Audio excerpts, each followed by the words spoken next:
really not made for the cable to go behind it for some reason. Because it pulls so fucking badly. Alrighty.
Times where I think RDO is going to show us his prowess, right? Because him being a consistent farmer, him being a really safe carry, I find that Koloks play in the right spaces. Not that the Timbersaw have any free opportunities, and find farm despite the fact that Timbersaw can be hunting you constantly. I'm really excited to see how the squad, I mean, they've been playing in the CIS region for a while, ever since the Spring Illusion, not the Spring Illusion, rather, the Realms Collide tournament. To Ukraine. Yes, they are currently based in Ukraine, so Eastern Europe.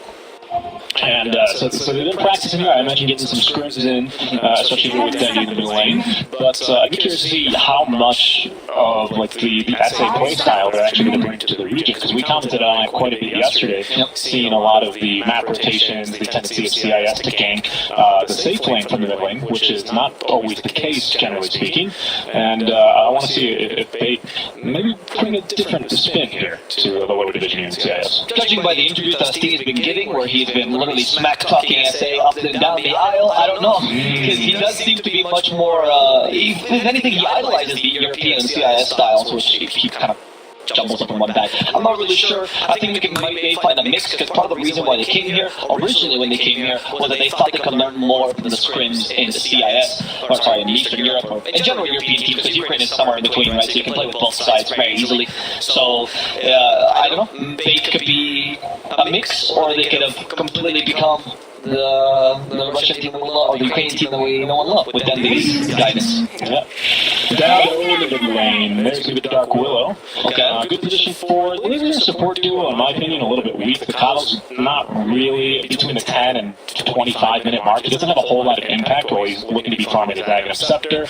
The Dark Willow, though, does give you a little bit of the solo kill potential, especially against the Timbersaw. The root's very, very strong against him, of course. So you can actually kill him pretty easily with Bedlam, even at level 1. Versus the Timber, as long as he doesn't have max range to armor for that regen.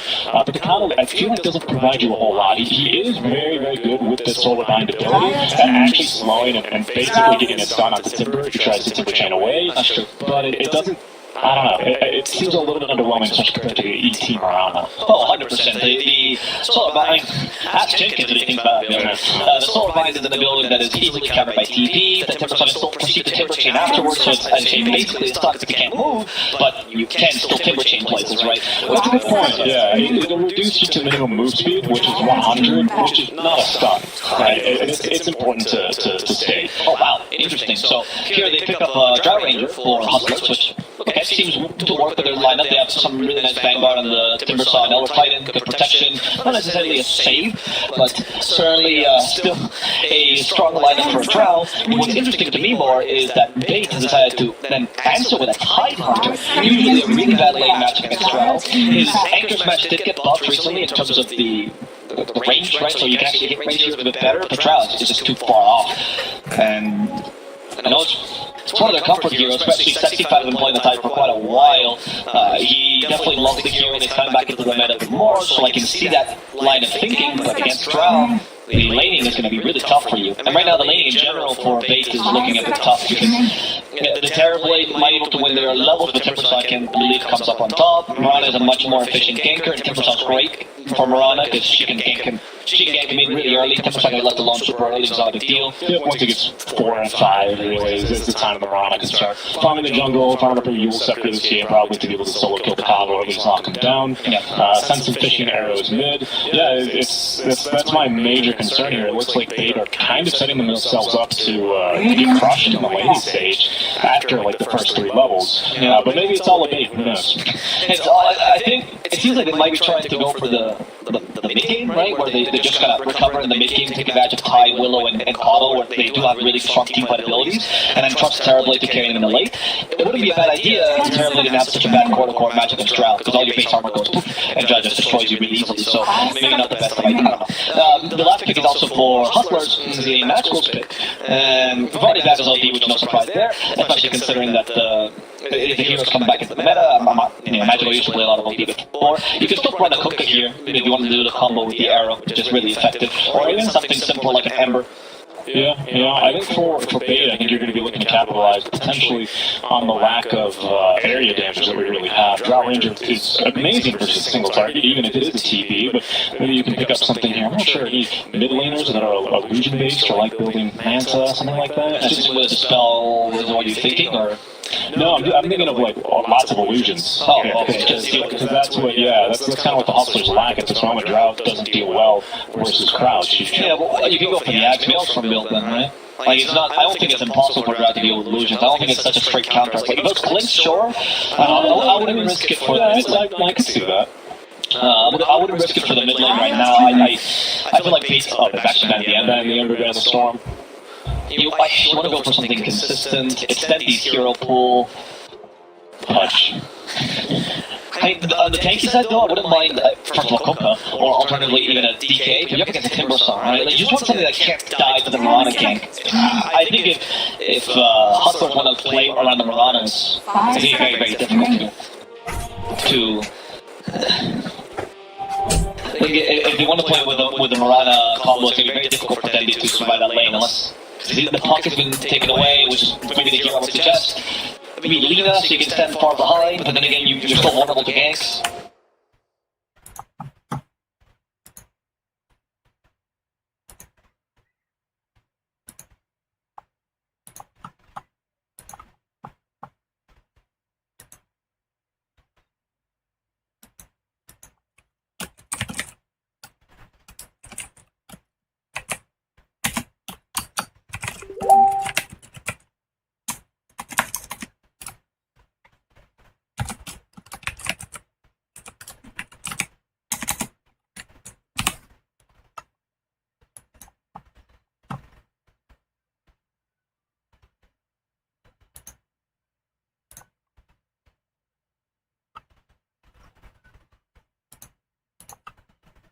a strong pick, which is what Hustlers probably was going to go for now. Yeah, especially because, like you said, it's the easiest arrow setup in the world. It's sometimes guaranteed. He's also great against TV, he's great against Tiger. I mean, you might still want to go Coke, to be honest, because it's still so good against the rest of the Yeah, I mean, it's not that bad. I mean, you're going to get pushed out of lane really, really early on, and you run the risk of losing your mid tower, which normally opens up the map for enemies. But who's going to be running at you this game? DP, Tidons, or Willow? Like, I don't think so. It's not. Maybe if there was a Nyx assassin here on the base squad, I could see it.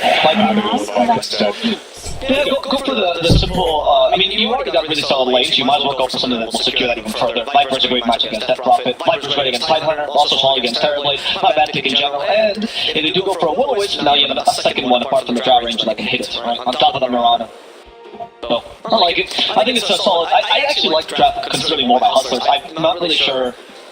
The Tidehunter pick doesn't give me too much confidence. I don't think the Terrorblade is going to have an easy game. I know it's one of RDO's comfort picks, but if there's ever a game where you're going to lose on TV, it's going to be this one.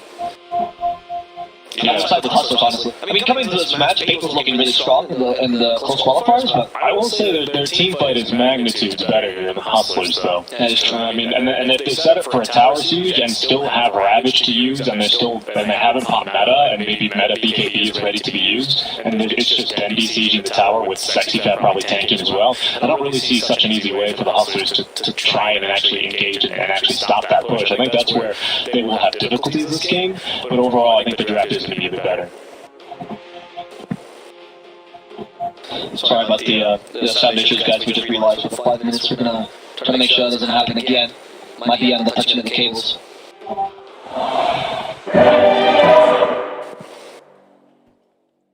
Okay, we'll try to figure this out as soon as possible. Hopefully in the game there are no issues. But keep us informed about any mic issues to keep hearing. As producer is on it.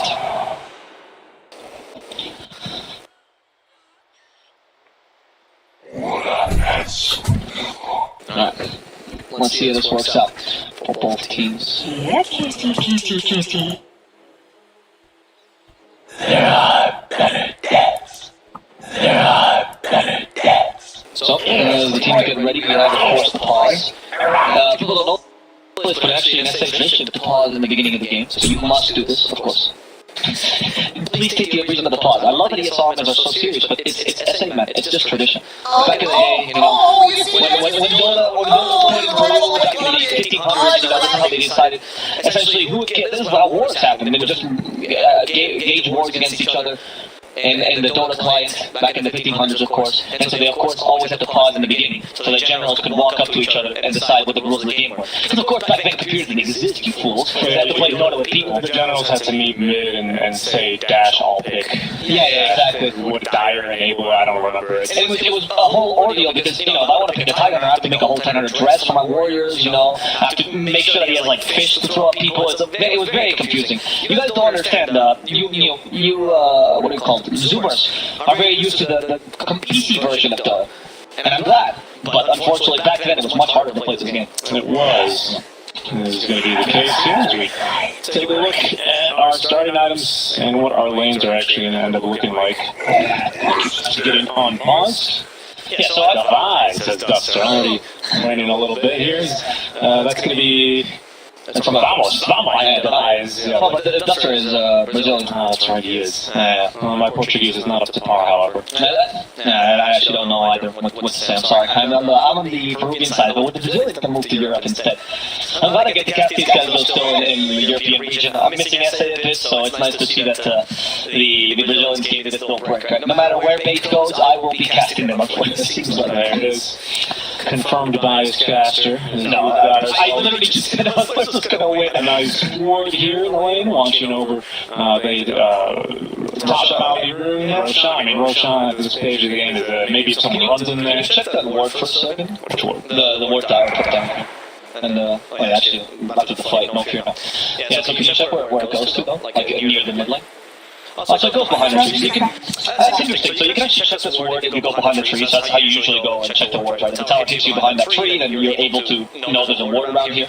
But I guess that ward is much harder to beat ward, so I think that's the idea behind it. It gives you some more vision, but there's no way I would guess the ward is up there. If I was a support, some context clues, why are all these trees chopped down? I wouldn't notice that, but I think they're going to grow. A lot of these players, you have to remember Blade in the area and you can use Quelling Blade on wards. So it wasn't too infrequent for supports to actually pick up a Quelling Blade simply for that purpose and engaging dewarding wars. It was always really fun to watch. But also, a lot of supports will sometimes still pick up a Quelling Blade on occasion to drop down some sneaky observers like that. So it's not too uncommon, but we'll see here if it's going to get picked up. King R, he did check. He checked only in this pocket, though. I don't think this one, this one doesn't reach all the way. So the tower didn't attack him, and that ward is safe for now. Yeah, I'm telling you, dude, it's not a bad warding spot. I actually kind of like it. See, Bait is already learning new strats to be in the CIS region, or the Eastern European region, sorry. And since it's like golf, I mean, I think the Viper versus that part of the lane is really tough for DP, because Viper just pushes the lane, he has better lane control than you, especially early. And at that point, you kind of have to make the choice. Should I just max Quick Swarm so I can have better lane control and can deal with this? Or should I go for the Spurt type and have a better ganking ability and just gank early? It's tough. But luckily, once you reach level 6, you usually can push Viper out of lane with the extra system. One gank and you can do that. Yeah, exactly. And if Viper leaves the lane, DP is going to get the tower. So it's not the easiest calculus in the world to decide whether or not you actually want to venture into one of the side lanes and go for a gank. So Marana casually pulling the wave. Expected that eliminate to come though from Duster, so not easily dodging that one. Alright, so right now the Marana is going to be staying most of the high, I guess getting some levels, but Funny is his own thing as well. Usually it's around level 4 or 5 when you start leaving the Timbersaw completely alone in the lane, especially because you can go for level 1 passive or level 2 passive. So it's the 2 levels of passive that make you tanky again. And the bottom lane seems like Tide is actually doing decently for now against Drow. Not struggling too much. He is. This could be Illusion doing a lot of work here. I suspect the Tide is not going to be able to get too close to Lightwood's ever. Usually speaking, those crosshaires do quite the number. And on the melee hero, you just try and run away from the Drow. It allows you to get off plenty more auto attacks out for basically free.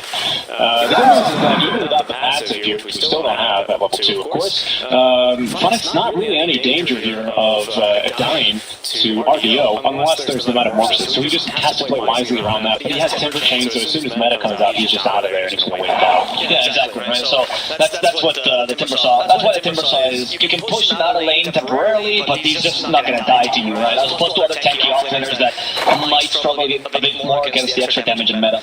And the bottom lane, we are seeing that ET unfortunately is not very useful this lane because Anchor Smash takes away just a chunk of your damage and you can't really trade against Tide effectively. Dark Widow, like you mentioned, is a pretty good shot support. But at least Drow should be able to last it. The only difficulty is that when Drow is this close to tower, you do miss a lot of last hits. Your animation is trash. That's true. The good news is that you don't use your base damage there, so it can be a kill. Mid lane, Magical, taking the dive onto Dendy's tower. And he's going to come out of the line as well itself. The good news there is that Anchor Smash only reduces your base damage, I believe, which is why it's so strong against the PA. Obviously, that's where she gets her crits and all her damage runs. Oh my goodness, I am the top man. Yeah, they caught him with an arrow on the surprise there. But you're right, it doesn't reduce the extra damage that he started from the Astro, yeah, but it's still not too worth it, like you're saying, to go for it overall. Yeah, exactly. We'll see though, because in the bottom lane, I mean, Tide is, I was not expecting him to do this well, honestly. It's actually kind of showing that with the right support, you can kind of beat the Drow, and against Nullify, the other Tide was more valuable. And then, in the mid lane, or sorry, in the mid game, the Tide is definitely very useful against Drow. So then that's where you really take advantage of this lineup. The mid lane, though, is going exactly as expected, where the Viper is absolutely dominating DP, and there's not much Dendy can really do. I don't think this is up to Dendy, honestly. I think this is just up to, well, whoever drafted for him. Yeah, I mean, at the end of the day, what's going to be the biggest threat is it's hard to rotate away from this mid lane as the Viper is not particularly a fast hero, and Dendy can push the wave incredibly quickly, especially once that level 6 does come out. They're going to try and secure that bottom rune, and instead it's going to spawn in the top lane. Bottle, empty for Magical to be refilled with the Invis, so it's a bit too early for him to rotate. I think he just wants to keep applying pressure in the mid lane. I don't suspect he's going to try and make any plays with the Invis, or just using the refill. No, but a bottle refill is very important because of mana, right? Viper usually very mana intensive here, especially early. Your mana pool is not great. Get the bottle, get the refill, and then kind of crush the ED on the lane. And if you get to get level 6, I do question what the ED does because she's not the kind of hero that is used to being forced out of the lane. So now, yeah, then he's just being poisoned to death. That's going to kill her a bit though, but the poison attack is full stack.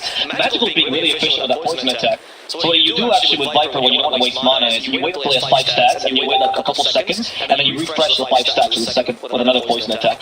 That's the best way to deal the most DPS with the least mana usage. Man, really, Sonic pushing the lane just beyond the tower every single time here. He's much of a decent amount of damage here. Still doing good work here with the conjure to make sure the tower is not tanking too much damage, but unfortunately there's only so much he can do. I mean, there is a point that TV can just go jungle at one point and not really care about the Timbersaw too much unless he can hunt him, right? So, he's not the worst laner. There are other carries that depend much more on the laning stage than Timbersaw. Timbersaw against the TV is much more about the mid game. That's okay. First game. First kills. Tyler does die, but again, he seems like no fear. Drowners will be able to survive in the middle lane. They can control poison. Taking as much as he can, but unfortunately not enough to survive. As the Marauder rotation is effective, and they rotate around the catapult timing, so this could mean a bit of push for Magical too.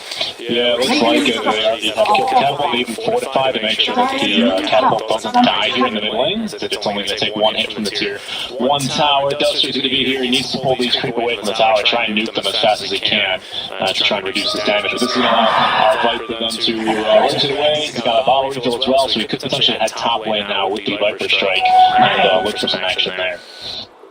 We'll see what Viper decides to do. The top lane rotation is the safest one, because one of the advantages of Vipers, you can also push lanes rather quickly, so if the turret lane just leaves, go for the tower, it's fine too. There's two engagements going on, one of the bottom lane and second fat, and top Kolo has been found as well. Let's see what happens here to No Fear, top, and then a Kolo. He gets a really nice double stomp, No Fear, lightless though, not level 6 yet, so you like the damage to really turn this into a kill. Yep, exactly. Basically, free kill onto the tower. Does waste a little bit of the Viper time. He's hoping for more, but don't worry, he'll be able to drop another Viper Strike onto the DP and kill her in Bendy. Sometimes this game whatsoever. Top lane is not going to. They actually still have the wagon on another quick way to reinforce it. Bottom lane as well as a bloodbath, 7-1 unit already in favor of the Hustlers. No Fear might drop himself here, but Sexy Fat being played around a little bit.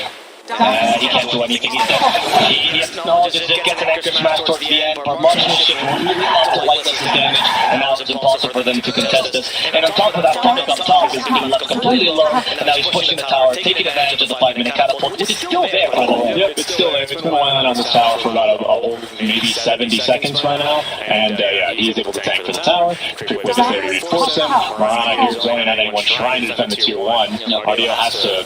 I guess he's just looking to farm as much as he can, but he's already 33 CS here, that's his name. Already the tier 1 tower down. Mid lane is probably going to go down here, I imagine, with the 10-minute wagon as well. So right now, all the lanes have been pretty bad for base. It's tough for TV. King R? No, he's fine. I'm wrong.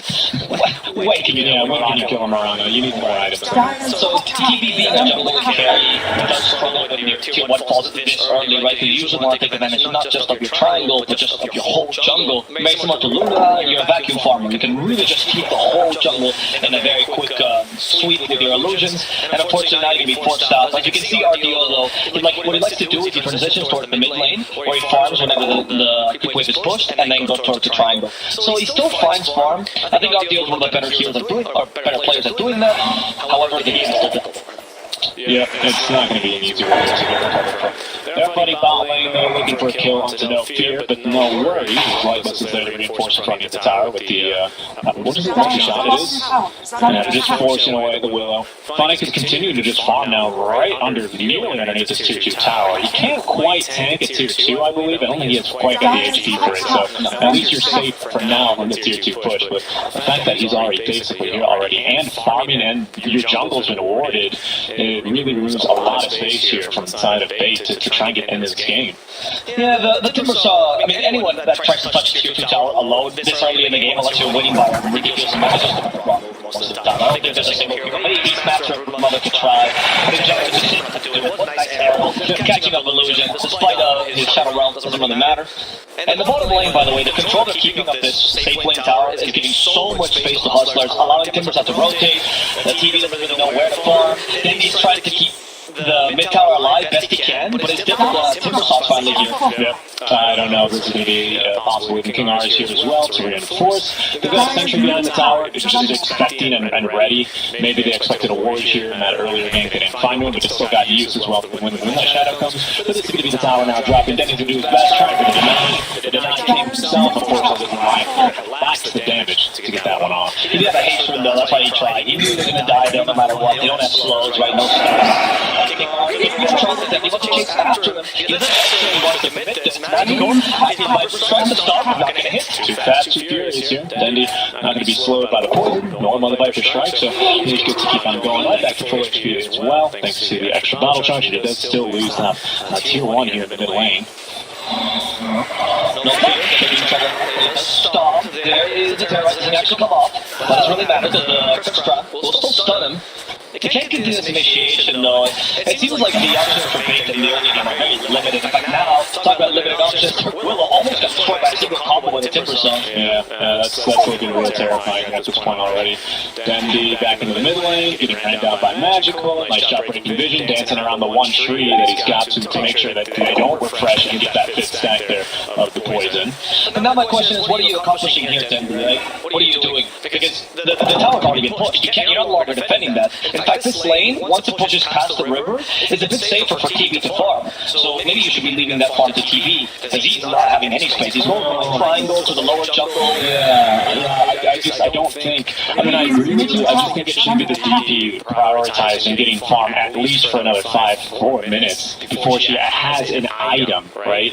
She doesn't even have upgraded boots yet, Avo. I mean, and you wanted to, I mean, where else does she farm? Is the question. She does farm a little bit nicer when she does have that Clip Storm. It scales quite nicely, but she still needs that level 4 Clip Storm. You know, not going to give it the light of day here is Magical. It's going to force Dendy away. And back just to find whatever farm you can. There's at least a little stack of the Ancients coming along, but they'll be lucky if that's not invaded here quite soon by the Hustlers. Yeah, it's particularly difficult as well because I think your best bet for a dead laner is a Terror Blade. Nobody else can really push that dead lane either.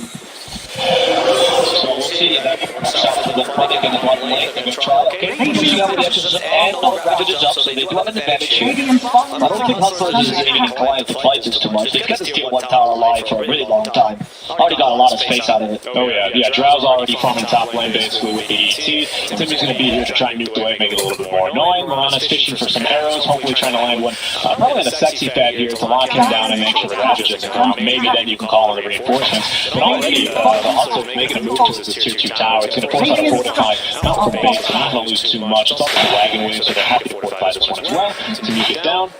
They even counter fortify to try and keep it alive, but it's not going to be a very fruitful effort. Speaking of fruitful, RDO has not got a lot of fruit in the inventory. He's doing his best, though. He's already got the Asha. Yeah, not bad fun considering how bad his early game went. And he's going to be doing his darndest, but already he's just so far behind. He'll probably net it to try and follow up the stack of Ancients. That's our Willow. He's going to walk underneath the ward. The stomp is off the mark, and maybe under the shadow line. She's going to be allowed to leave.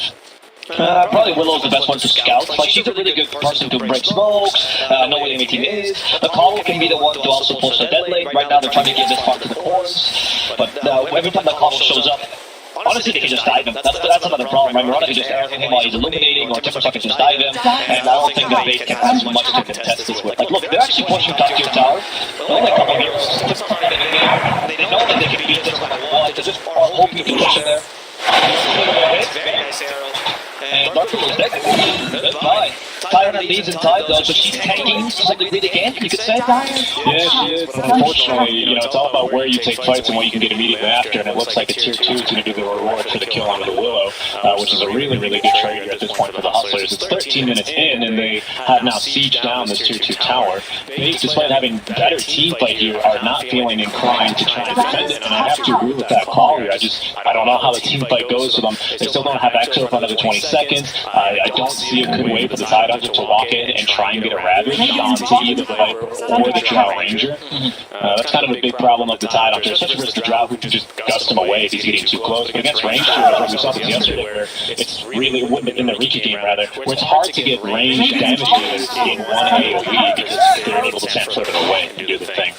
Yeah, that's why I think that maybe Ties this game should have opted for the early blink dagger as soon as possible, right? Even maybe just a full mobility build with blink dagger 4-step, because your other two cores are very weak against Drow. Like, DP gets bursted by Drow, TB cannot last against Drow due to how she reduces your base armor, or well, how she takes it away.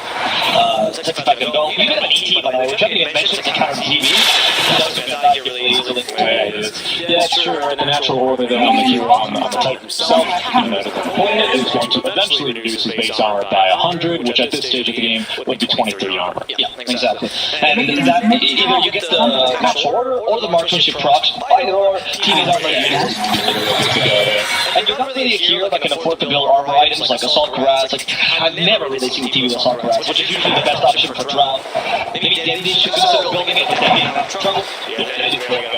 Second, finally, it's going to be upgraded to the need to try and avoid the Earth Sliver was getting pulled back in. Fonic might consider a little bit of a dive. He's got the team not too far behind him, but he's maybe just waited there from going further. Only having a couple stacks there of the reactive armor. His light was multi-shotting down Illusion, trying to get some experience in the middle. Will be punished for that. I think Illusion is definitely trying to cut lanes, because when I said earlier that I'm going to put like that lane, I actually apologize. Kolo can do that role, but not cutting lanes like Willow or Terrorblade can. So I think Willow is trying to accomplish that, to just elongate the game. That's the best strategy to have right now, right? Cut lanes, elongate the game that way, hope the TV gets enough farm to match up with the Drow, and that's the only thing I can see that can bring back the 8 in this game, honestly. And still then, it's kind of difficult because Drow is such a good core control. Yeah, exactly. I mean, Kyle's good at deep pushing waves at the very least. What levels you got in there? You know, towers, right? That's the problem. Yeah, the less map control you have, like, the high ground, great.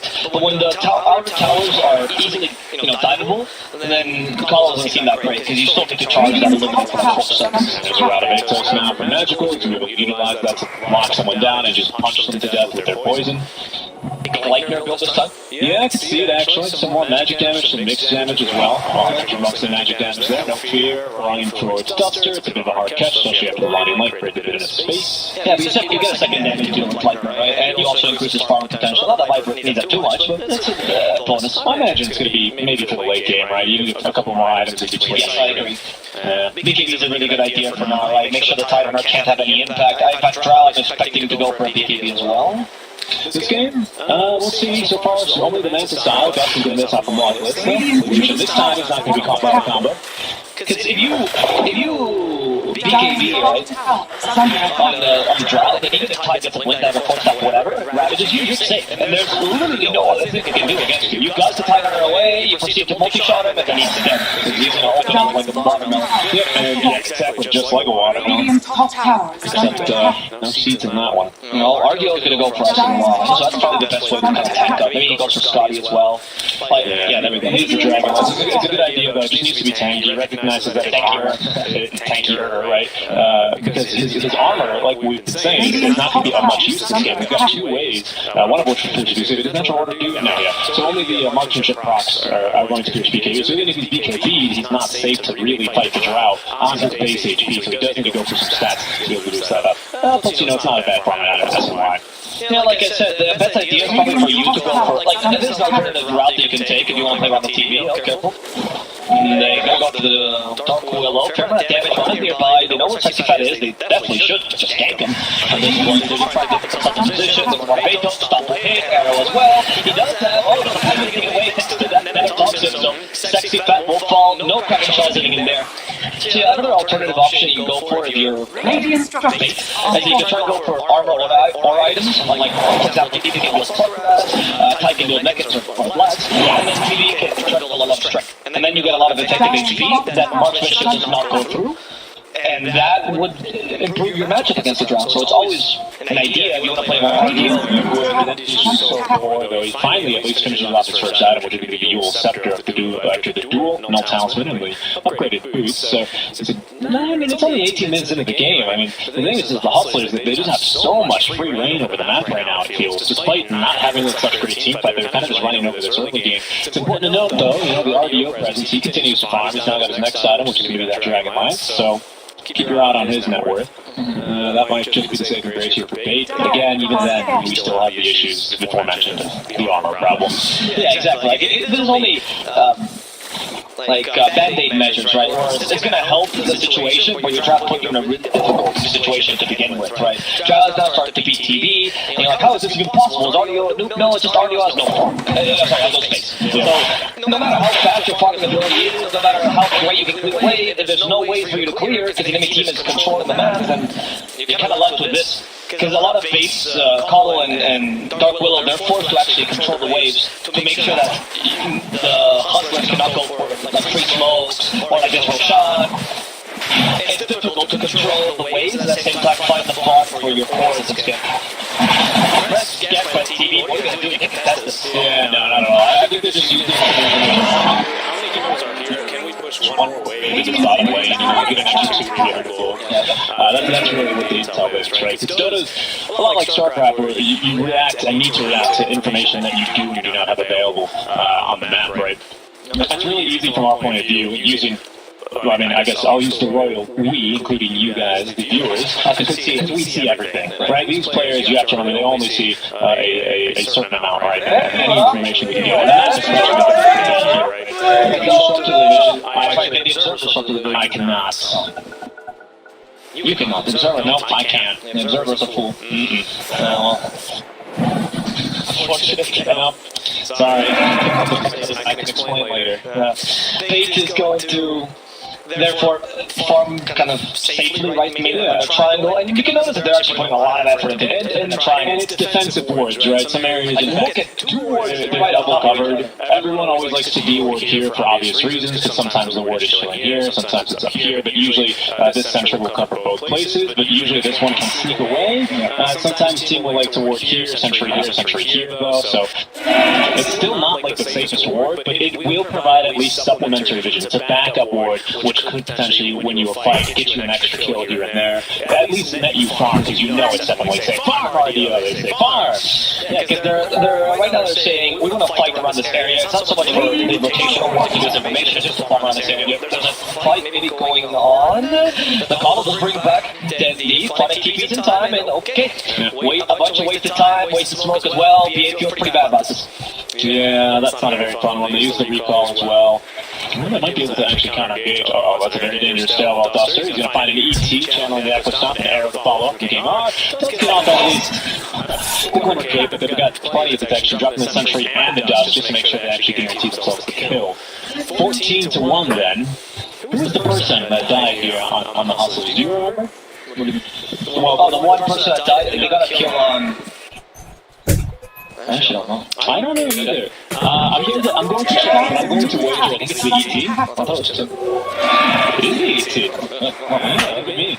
That just makes sense, based off of, his role in this game, right? It's been quite a passing game, though, at least for a It's just been trying to stay focused on the problem. They cut out something here, Dark Willow. This time, the second arrow, too. Oh my goodness! It's a lot of damage. Shadow Realm doesn't matter here. No, they've actually got really great counters to Shadow Realm, and they're going to be looking to push this wave down. Kyle doing his best here to mute the wave. Dendy as well will join in for CS, but Lightless, at this point, can kind of just tank the tower with Aegis in tow. They don't really care too much. Yeah, exactly. They take a tier 2 here, no problem, no fear, tank it. It's actually like a guy that just want to use one Ravage, just a single Ravage game. They never have the opportunity. They want to preserve the high ground, but of course, to be the high ground and guide the TV for free. Okay, that will happen sometimes. Exorcism used when it takes after Lightless, but unfortunately they don't have enough catch here to do this. Oh, wow, wants to fight this. What a dodge there on the Gus. He's going to go like that. Get the Yolks are still available, so you could catch one person. It's so hard. Who do you catch them around? I guess then you have to follow up to silence, but your team's just not going to be as fast as you there. So kill one of the offlaner as Magical will join the Death Club here for the Light of Hustlers. He has to buy a core now.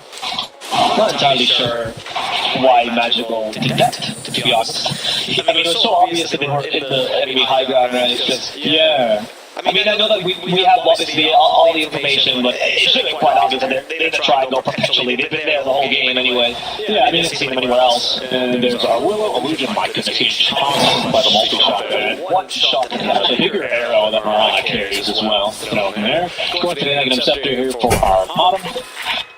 We'll see what happens against this high ground now. They still have the... Yeah, they just have a minute. Okay, so, I mean, Drow is okay, just care, you still stand far away from the tower. I think it's going to hang him regardless, right? You know that Ravage right now, maybe just waiting for that. I mean, that's what actually trying to bait the Ravage, no joke. Yeah, it could have been. It could have been. Yeah, I mean, at the end of the day, it's not really the biggest deal in the world, right? It's just the mid lane bank dying once. It's a little silly for sure. It should only be Timbersaw leading the charge, but maybe that's a learning experience today. They still have some fight within them. They don't have a Ravage, and they don't have an Exorcism, which means this push is almost free here from the side of the Hustlers. The Cardinal's doing what he can, but this is when you see that Cardinal is decent high ground defender, but not the only one. Nice skill set to dodge there in the arrow. And then he was almost dead, but the Rax will still fall. 10 seconds left here on the stages. How long for the Ravage to come up online now? So they're going to make a comeback. 30 seconds to go. Really safe inside, 2 or 3 tower and back. Not a whole lot Big can do, but just watch. And they're going to be happy there. So Big to try and get as much farm as they can. And actually, RDL has now overtaken everyone else in the game here in terms of his farm. He's now got the full Eye of Scotty completed, going next into the BKB, but he does not have enough money for buyback here, clearly. And that BKB is still quite a ways away.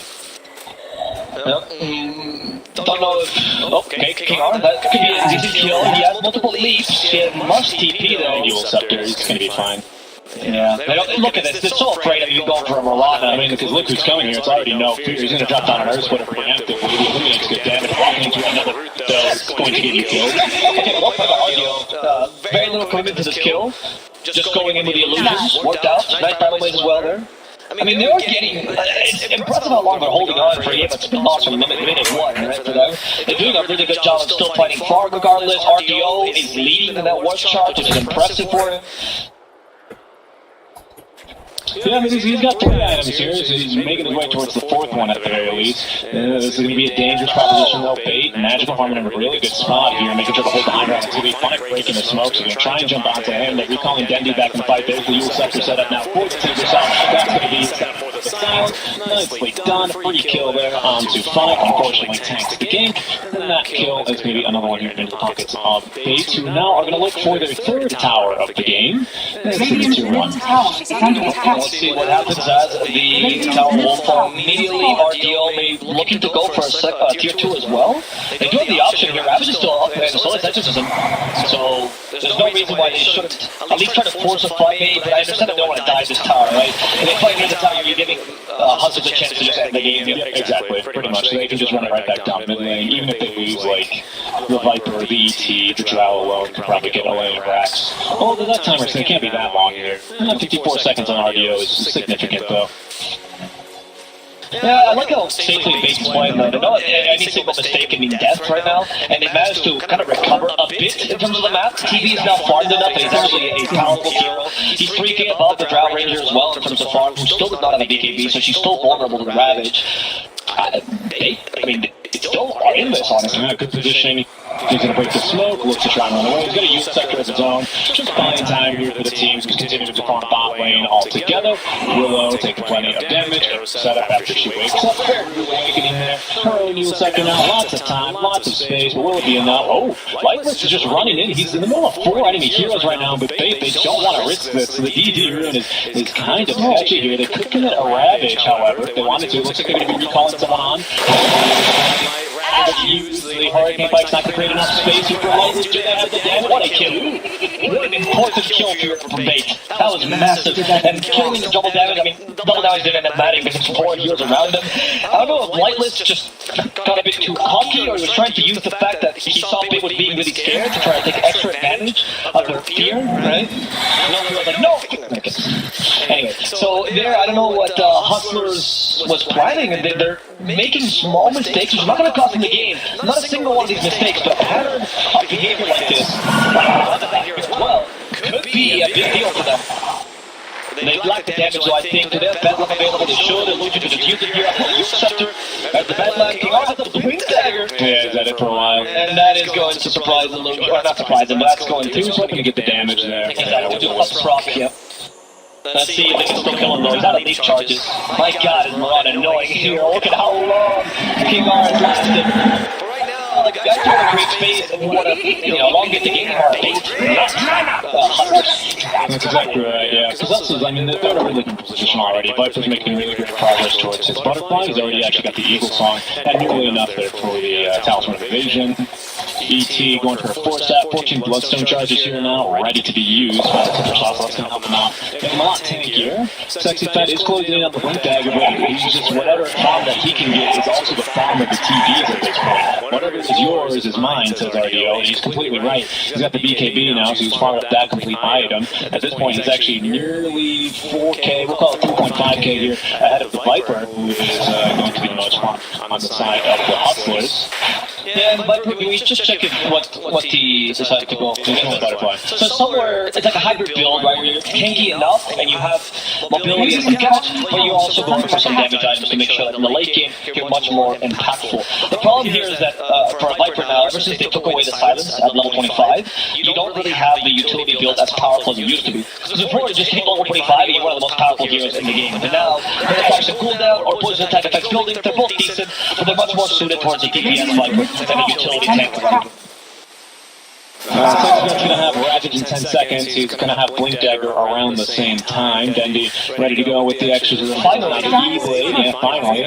Looks like the Shiva's Guard is going to be the move for Dendy as well. So bonus armor, that's going to help, of course, because marksmanship only goes through your base armor, not all that green armor that you have. So any armor is here for super value. You don't want any agility, I mean, obviously we're going to buy them, but agility is not the name of the game here, because that's also adds to your base armor. You're looking for any sort of extra armor, which is why maybe Tide should consider going for the labs eventually, or mechanism. I guess he's got 3 already, yeah. So, an armor for himself and a bit of armor for TB. And here's the Blink Dagger. They're going to smoke up immediately. Probably recall either RDO or Dendy into this fight, I'd imagine. Is Dendy as well ready to fight with the Shiva's Guard. BKB 10-second duration here, ready to go on RDO as well, along with, of course, the Eye of Scotty. And he's been farming here for 30 minutes, kicked out of the lane around minute 4, Avo. They're going to get one fight here where perhaps they can overwhelm the Hustlers. I mean, it's again lightless farming alone in the top lane. You could punish this. We could. And they don't know. They don't know. We know. But they don't know. He doesn't have BKB yet, so this would be a huge deal. He realized now that BKB is a necessity. Yeah, he realizes after that. If you have BKB, you can kind of just freely leave, and there's absolutely no concern. Nothing to go through BKB, so we can get a Basher, play the Abyssal on RT. Oh, you know, a Draw Ranger was nearby because of the Scotty Lucius, but can't really capitalize on it. I believe, yep, that's going to be the ET's courier here in the pit. So everyone knows that Roche is back, and he's got some cheese for whoever can slay him. And now it's actually a bit more of a blunder if you want to go for Roche as Hustlers, right? Yeah. Because you have to fight against Ravage, you have to fight against Orcano, fighting Light kind of annoying in the pits as well. You have to fight against the Exorcism. I imagine that Sexy Fat has not shown the Blink Dagger yet.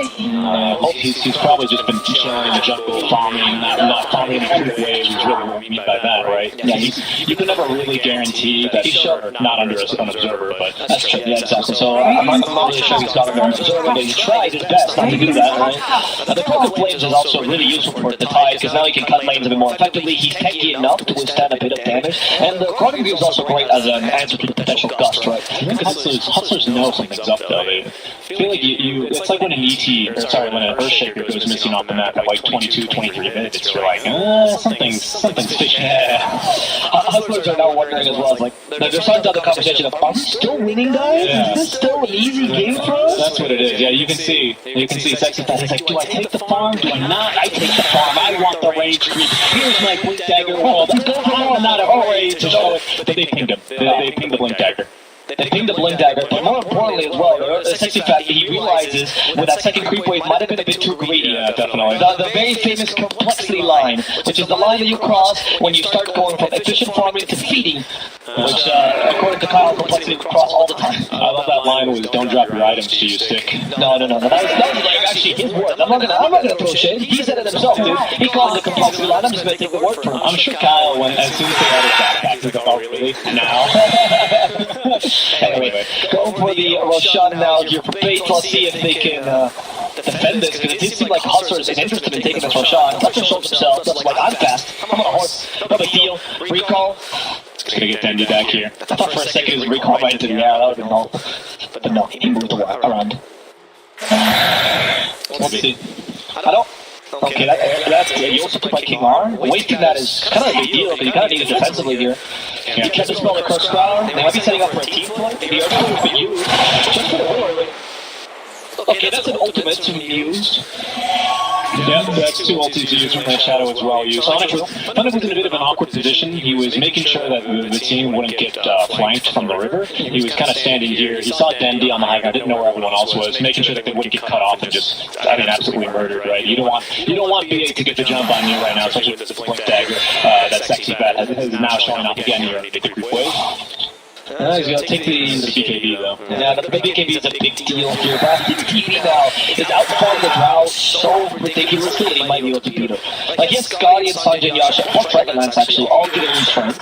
Now he also has the Butterfly to mitigate some of the procs. Marksmanship does grow to evasion, but Drow naturally does not, of course. And that helps RDO a lot to take against the physical damage. But Steve is going to go for the shot. Steve gets shot by Big. But it's so difficult to kill him. I mean, he's lost so much time there now.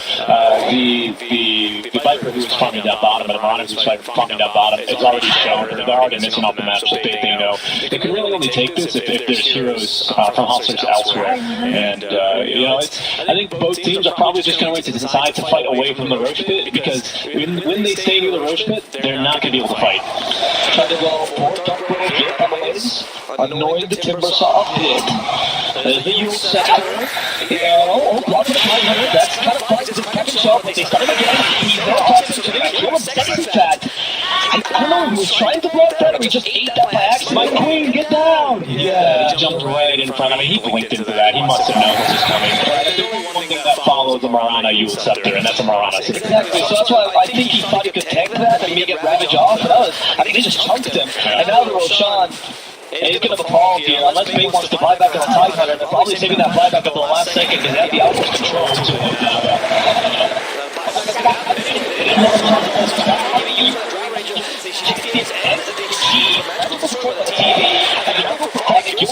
a couple more seconds of life. Ravage you to cancel that TP though, because Sexy Fat might not want to, so you should have done as well. Yeah, unfortunately, I mean, maybe they were considering it, debating it. You might even say they were debating it, whether or not they wanted to buy back there. How many of these do I have to withstand? Well, it depends. I mean, how many do you have left in your chamber? It depends if Bait goes for 3 or not. That's more of a limiting factor here. That's a limiting agent. But it was a good fight. It was a good effort there for Bait. Drow practically using the BKB just to be able to secure the first. Exactly, BKB just start winning those durations down. I don't believe Viper got his off, but I don't know if he did actually. So he's down to 9 seconds as well. Does have to buy back. Bait pushing in. You can actually get nice little stock on. You can see the difference between a hit and a marksmanship proc, right? Like, if a marksmanship proc chunked him, and the hit did nothing with the TV. So the Drow is really going to rely on natural order or marksmanship to be able to beat the TV. Right now, he's way too farmed. No longer can you fight him if you don't get lucky with the procs. That's an advantage to the TV, right? I'm hoping for an egg soon for him as well, for extra metas. King R. Again, the high ground play. King R, will you go to the high ground? He's like, no way. I saw Maxwell do this earlier. I learned my lesson. I'm not doing this. I'm staying in lane. And they're going to be able to gank it now. They're going to supposed to, so it shouldn't be difficult. No fear to fight it. And I never understood the high ground vision in this game. I understand, like, the ward clips, obviously I wouldn't be able to see that, but these are like a staircase. Like, if there was a guy standing at the top of my staircase with a knife, I probably wouldn't go up those stairs. No, but the thing is, you don't know the guy's there, right? Well, I mean, it's just a staircase. You see a staircase that leads to 12 stairs. Yeah, but what if I told you that there's a staircase that you have to go by to get to your job, and it's always shrouded in darkness? And there's like a 50% chance that there's a guy waiting for you to stab you, or alternatively get paid. You never know. I guess what you do is you smoke right outside, and if your smoke goes out, then you know someone is there. That's exactly right, and that's exactly where people get smoke breaks in their jobs. Alright, that was great. That was a me joke. That was amazing. King R actually finished up the Agam Scepter, which is going to give him a little bit of a damage buff with the Sacred Arrow. Good for TP, good for cutting lanes. Especially good for cutting lanes. I think that's what they're going for. The lane cutting of this new Sacred Arrow is better than the old one, because you don't have to put yourself in position. You just send the Sacred Arrow, hit one of the more creeps, and then kill the rest with the Stun Torch.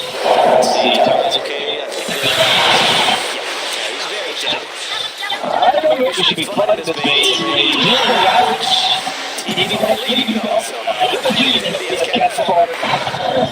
Yeah, that TPK hop there, not bad at all for the life of Dendy, who does have buyback, and it's full title. maybe a bit of miscommunication by Dendy. I saw RDO leaving well before Dendy decided that he had to leave as well. Maybe Dendy faked it, right? Maybe Dendy's like, hey, I'm going to scare them into thinking that we're going to fight. Because it's a very real possibility, right? You take a look at the vision that Hustlers have, and it's very limited. In fact, they both actually have wards up here currently. The rest of their jungle is dark, so they have no idea what's actually up those stairs. It could be a watermelon. That's true. It could not be a watermelon. It could be both ways. In this case, though, what Dendy did as well could have been said that he was protecting the Titan, who has no buyback, because he himself does have one. So that's another option. They hit the TV in the air, and TV's like, guys, I just want to play my game. He went back to Facebook for a second there. Let's see, Funnick. I'm not sure they can... I don't think Funnick is killable right now. Wow, Sexy got the damage. He's not in a good position. Again, no buyback. He's got the toxic on him. Not silent. Sexy got the heal into the bottom range, but again, you really defend this Ravage. You're trying to take Dendy's buyback, and for now, it's kind of working. They defend this tower pretty decently. And now Kolo has enough time to just push the lanes. It's been scouted. He dropped a ward down at least, which gives him a little bit more information, so no one could really easily hide behind these trees. 40 minutes in. Still 20-9 here. It's Banks. They kept themselves in this game here. Ready. 28k here for RDO, and now that's the butterfly on top of the MKB. Actually, no more room for the boots. Going to be building off that Hurricane Pike, and I suppose at this point, probably just hoping for like Force Boots or something like that for the tier 5s, the way this game is going. I don't know if Force Boots are better than Paladin, sort of like something like. I'm thinking with the best tier 5 item. I don't know. This game is maybe going to go for 60 minutes. Giant swing. Yeah, let's go into happen. I think the TV now should be considering as well things like Ags and Ag Shard, because you're out of slots. Ag Shard is kind of decent on TV. We've seen it a couple times. I think Ags is a very usable role on TV. That 10-second metamorphosis and the Tearaway, particularly against the Timbersaw, who I don't think has any. Yeah, he doesn't have magic immunity, so he's going to get hit by that Tearaway every single time. Smoking on the base here, solely outmoved here for 8. It actually is a bait by Hustlers. Aegis has been reclaimed. Arrow, though, might be able to scout them. They're going to be doing well to stay well out of the path of that. But they pinged it though, there isn't someone up there anyway. I'm not sure how they will. Oh, no, not right now. It's one there. Smoke's going to break. There's 3 people here T-warping. Certainly not expecting that move. Fine, looking to try to run up these stairs, throwing him and chopping him another arrow. You're nearly connecting with the likes of RDO. Again, just trying to farm Ancients here, the Mariah. It's not really... If she hits someone, that's cool, but she really just wants to farm Ancients with her. That's the objective, right? Like, maybe TV's going to farm Ancients now? No. Maybe TV's going to farm Ancients now? No. RDO, much more disciplined. So, 40 root speed, pretty good actually. Yeah. And the Dispel is going to be very strong. Super Valor Silence. The Blink is something very useful as well to get another toxin in time, or to avoid an arrow that you know it's going to hit you because of your scepter. There's options. I think Flicker is actually one of the best tier 4 items ever since they added this spell. I agree. Second Chakram, the Negative Scepter here for Funnick. He's now got that one completed himself. And really have time. If you have, are we going to see the flamethrower with Timbersaw this game? Is that how much time we're going to get? We very well could. Yeah, we very well could. I think Heatblade being queued up by our bottom. Sexy Fat here has now the Gem of True Sight, so they're using it to try and get themselves any little bit of an edge they can get, although Sexy Fat is going to see plenty of Moonlight Shadow heroes here with that Gem of True Sight. I don't know if he really wants to go in. King R baiting Funnick on him in. Close to that. It's going to be the Moron here in exchange. The Wolf Sack leaps out. And the Splitter will connect onto 2. Lots of saber rattling here, but it's not really looking like they want to commit to this fight. It's like, guys, just keep the high ground. They've done this once. They hit the call. It was pretty bad. Oh, yeah, you got it. Yeah, but that's one step, saving him from the multi-shot and from the potential Timber side there. Funnick's like, guys, I don't know if I can die any longer. Is this freaking mortality feels like? He is pretty strong now, 4100 HP. Praise the moon, we I am immortal. Position now. The team is skirmishing elsewhere. RDO keeping them at bay here with the mirror image illusion. Sonic, though, just so darn tanky. Only 4 stacks there for the ranked bomber. Already up to 36, 37 basically. Regen a second. Thanks up Bloodstone, the 5 also helps a lot. The Spirit Siphon now, of course, magical. So that's the biggest thing you need to tank. The Spirit Siphon is what's going to chunk you mostly. Dendy's almost got enough to BKB here. Even without buyback. Yeah, I don't know if that's worth it. I think the buyback is way too valuable at this point in the game. The patience by Fate, though, is impressive. I gotta say. I am very surprised with how patient they're playing this game. Definitely they've been learning a bit from the European Dota. Oh, yeah. Well, they're making the jump in. The W sector. The triple U's even now. Fourth one. What is going on? He's trying to careful here. Sexy Fat grinding on in, perhaps looking for a Rams, and then he needs a lot of money, but careful. All that damage, they're doing quite the number to Sexy Fat. Eventually, they will hit with the Solar Vines, which is going to prevent them from going any further. Oh my goodness, what? Sounds like back home in summer in Chicago. Toyota sounds always going off. 1, 2, 3, yeah.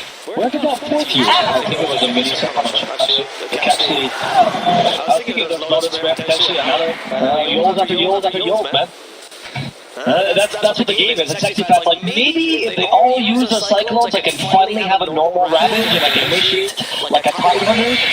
You know, it's funny, in most games of Dota these days, I'm finding people want to have so much mobility, like ridiculous amounts of mobility, right? We're seeing a lot of morph into friendly Earthshakers to get around the map, building hags just to do that, Monkey Kings, going for the sharks, to be everywhere. And in this game, everyone's decided, I want to play the game the least amount of time, so I'm just going to cycle in myself for 2.5 seconds. But yeah, I would just stay static as long as possible. I hope this game goes delayed and whatever happens, happens. Whatever happens, brother. I mean, 5K not worth it this year. The issue is that most of the farm for bait is actually currently sitting on the TV.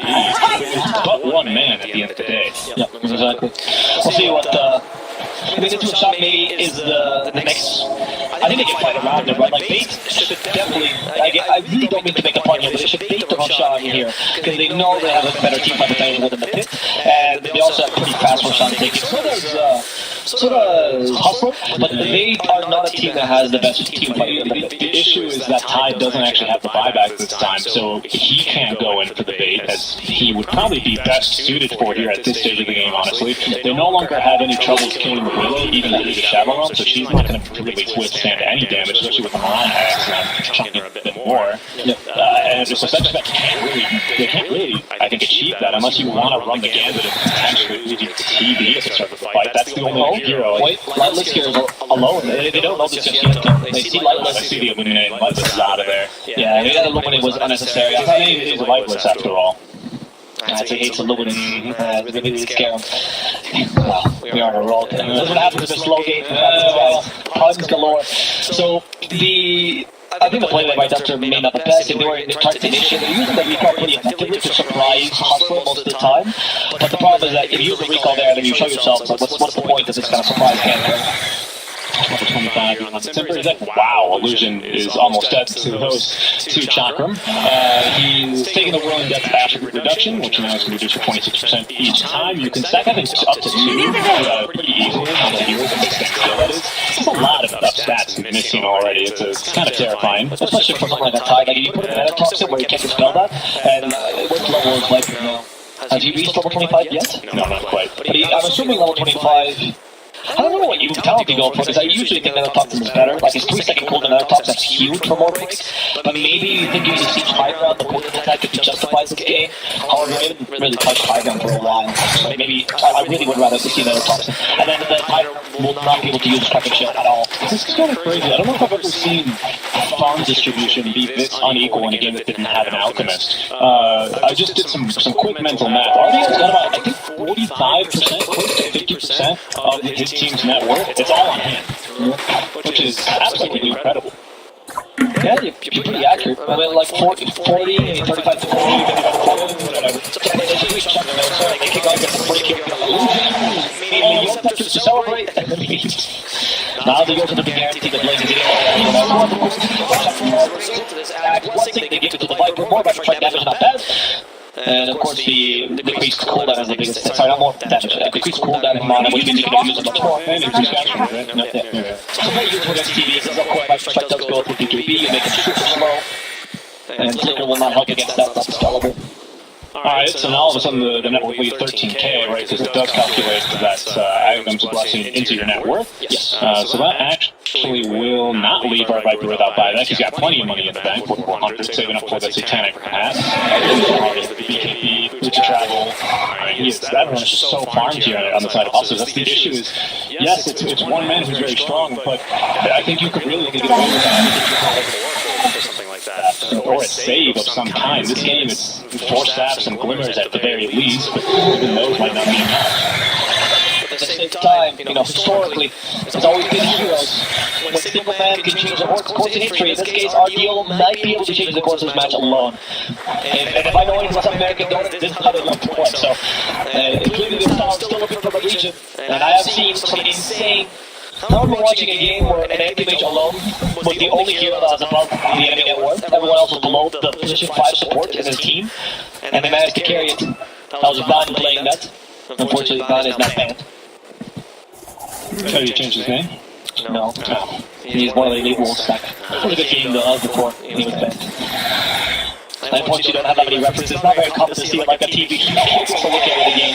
Yeah, it's going to be a bit difficult. I mean, especially as we said, there are going to be that many different ways to play against him. We actually now, of course, have the head of Talbot up for the Timbersaw. He's going to be building up for, Wind Waker. So that's actually the first time I've seen a Wind Waker built. It's quite a late game item. Super expensive. The recipe alone is $1,600. I think the Yule itself is like $2,250 or something like that. Pretty close. So it's ridiculously expensive. But it's nice, again, because Ice Rock he's patching in some items that make it not as punishing to play some of the early games. It gives you a little bit more of a power spike in the late game. You're 25 now. On the Viper, we have on another toxic cooldown, rather. Still thinking about her 25 town though. There it is. Okay, March, I think that's the best choice, right? Usually cooldown reduction is the better talent, but in this case, because you really are only hitting the target when you get marksmanship procs, by far the better choice. Let's see how they can defend this fight. Like, does Parker work on that tower like that anyway? Let's see if I can just break it. Yeah, it's only good against trees. That's true. Fighting is unfortunately the scissors of the spin. That's right. Well, let's see if they can take the tower regardless. Fighting is look at it. Nope, they get put in the battle wave eventually. Yeah, look at the damage on Dendy as well. Yeah, Dendy just doesn't have any items though. What do you expect from him? He's a DP 50 minutes in with 20k net worth. Does have now the EXO increased damage here with the EXO experience, so definitely something there. Eric's just going to be looking at Scout Sexy Fat here as he's smoked up behind it, behind his own plant actually. With Force Out, Blink Dagger, Ravage all ready to go, but there's only so much longer they can delay this game, and honestly, my goodness, Kyle can really just do this all day. I mean, how do you think he got so old in the first place? He was sitting in the trainer just eliminating blast and creep waves over and over until he eventually got called on the battlefield. Knight is just so strong. Viper's like, yeah, screw that.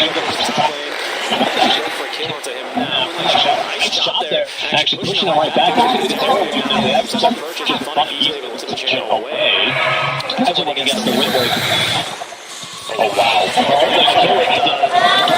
Seconds. Thank God for the Ghost after saving them. Dendy could have been in trouble there as well. But it's like, I told you I'm immortal. I can't die, I swear. I cheat. There's no way. Yeah, totally. Yeah, you just use the Buckstone active there, so not too worried. He's going to get all that mana back here in just about 20, 30 seconds or so. 17k now, network lead, 22-9. 52 minutes into the game now. And the Hustlers are going to try one more. They're going to do the force up off, and he forces himself right back down. That was an offensive force that was. Let's see. We'll get punished. They seem to either want to fight this or no, if they don't fight back, they've lost the game. Which is correct. Yeah. If you wait there for your buyback and take one in the rats, like why, right? You're going to have to fight them eventually afterwards, so you might as well buy back immediately. We've got only 20 seconds remaining on this stage. The Hustlers are backing up, it looks like. We are going to get these tier 5 neutral items at the base of the way this game's going. Yes, the snail play has games go. 100%. Yeah, it is. It's the most excruciating death. Like, this is like the Chinese water torture, or the drop torture. Little by little, Pig is losing this game, but not quite there, you know? They're just sticking on barely, hanging on to their life, and they're like, they don't even know what the win condition is besides totally super farm wins this game. Yeah, I mean, that's the idea. He's now pushed about 40,000 gold here. Yeah, it's absolutely ridiculous how much farm he has. I mean, did I just see call out Shark? Can we just check? Right. No, you were wrong.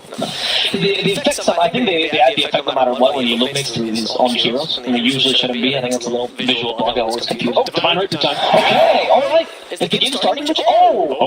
The game is starting. We have a smoke. Alright, Bait has turned on the monitor. Game 1 between Hustlers and Bait. They are now exiting the laning stage here. Bait leading the base. Creeps. Who's taking the creeps? They're gonna know that Dendy had to get to Crips on the wave, so now they know something's smoked up because it came from behind. They don't know the Rapiers up there, so that can still be know about the Rapier. That is absolutely true. Let's see if the Rapier can be enough. You don't want to reveal its opponent though. You already had enough drop problems killing him if you'd like to have the Wind Waker on the way. Using it. I don't remember what the C buttons are to play the Wind Waker song, but he can play it. You can tell it. Alright, second smoke here. They still want to go for the best reveal. Dendy is going to be baiting. Wouldn't like that arcane. Fight kicks off. We've already established that Everyone got him. They've got the rapier. they know that he has a rapier. And now in the best position, not body blocking Dendy. They stop Dark Will. There's a moonlight channel here. They're going to send you near 5. Doesn't really matter. But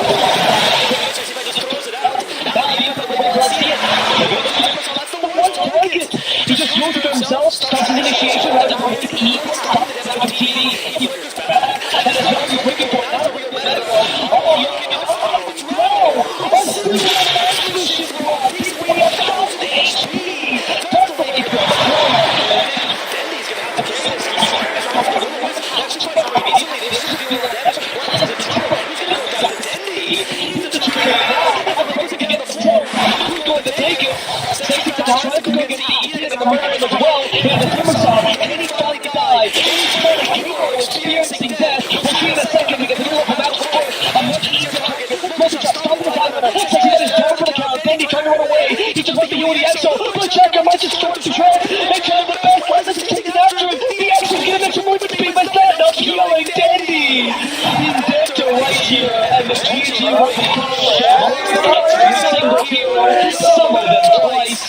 Maybe there was never a chance to begin with. Slow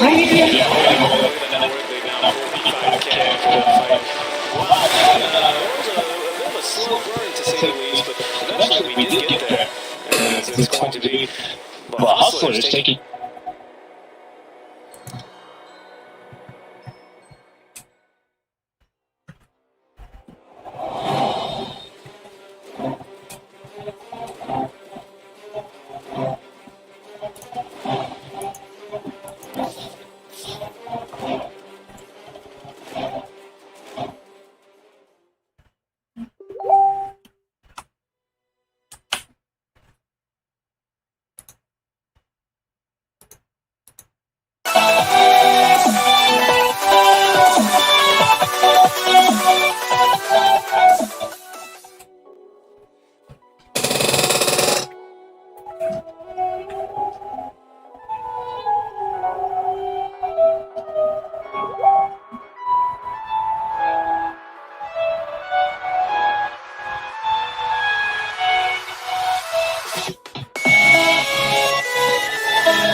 Dire team battle.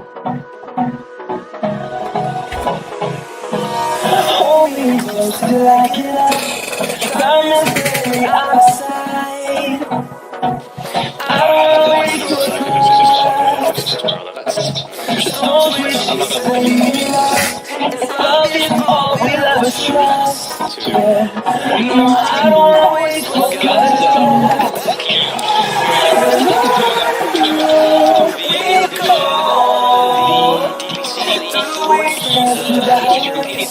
till my shadows turn sun rays.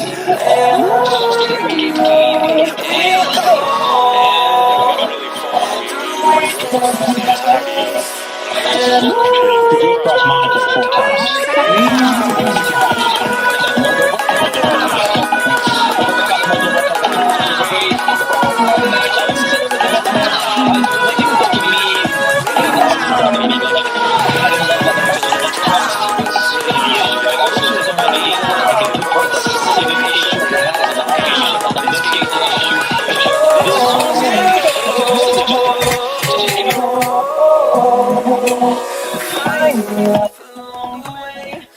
Oh my. The draft out game 2 underway, where hopefully they can get off to a bit of a better start. I mean, I hate to say it, like, I kind of called it, but I specifically remember making a comment during the draft process. Well, they kind of set themselves up to lose all their lanes, and from there, I don't know where you go. And they took 53 minutes to try to go somewhere, but at the end of the day, it was still going to be there and exploding. Yeah, exactly. So I commend them for looking, for actually taking the time to look, because I think a lot of teams would have gone, maybe this team 25, 30 minute mark, and then, oh, well, you can see where this game is going, and just call it. I mean, every single game counts in the season. And I have to commend that type of play style, because it's hard to, in these big leagues and big groups, it's really a giant group.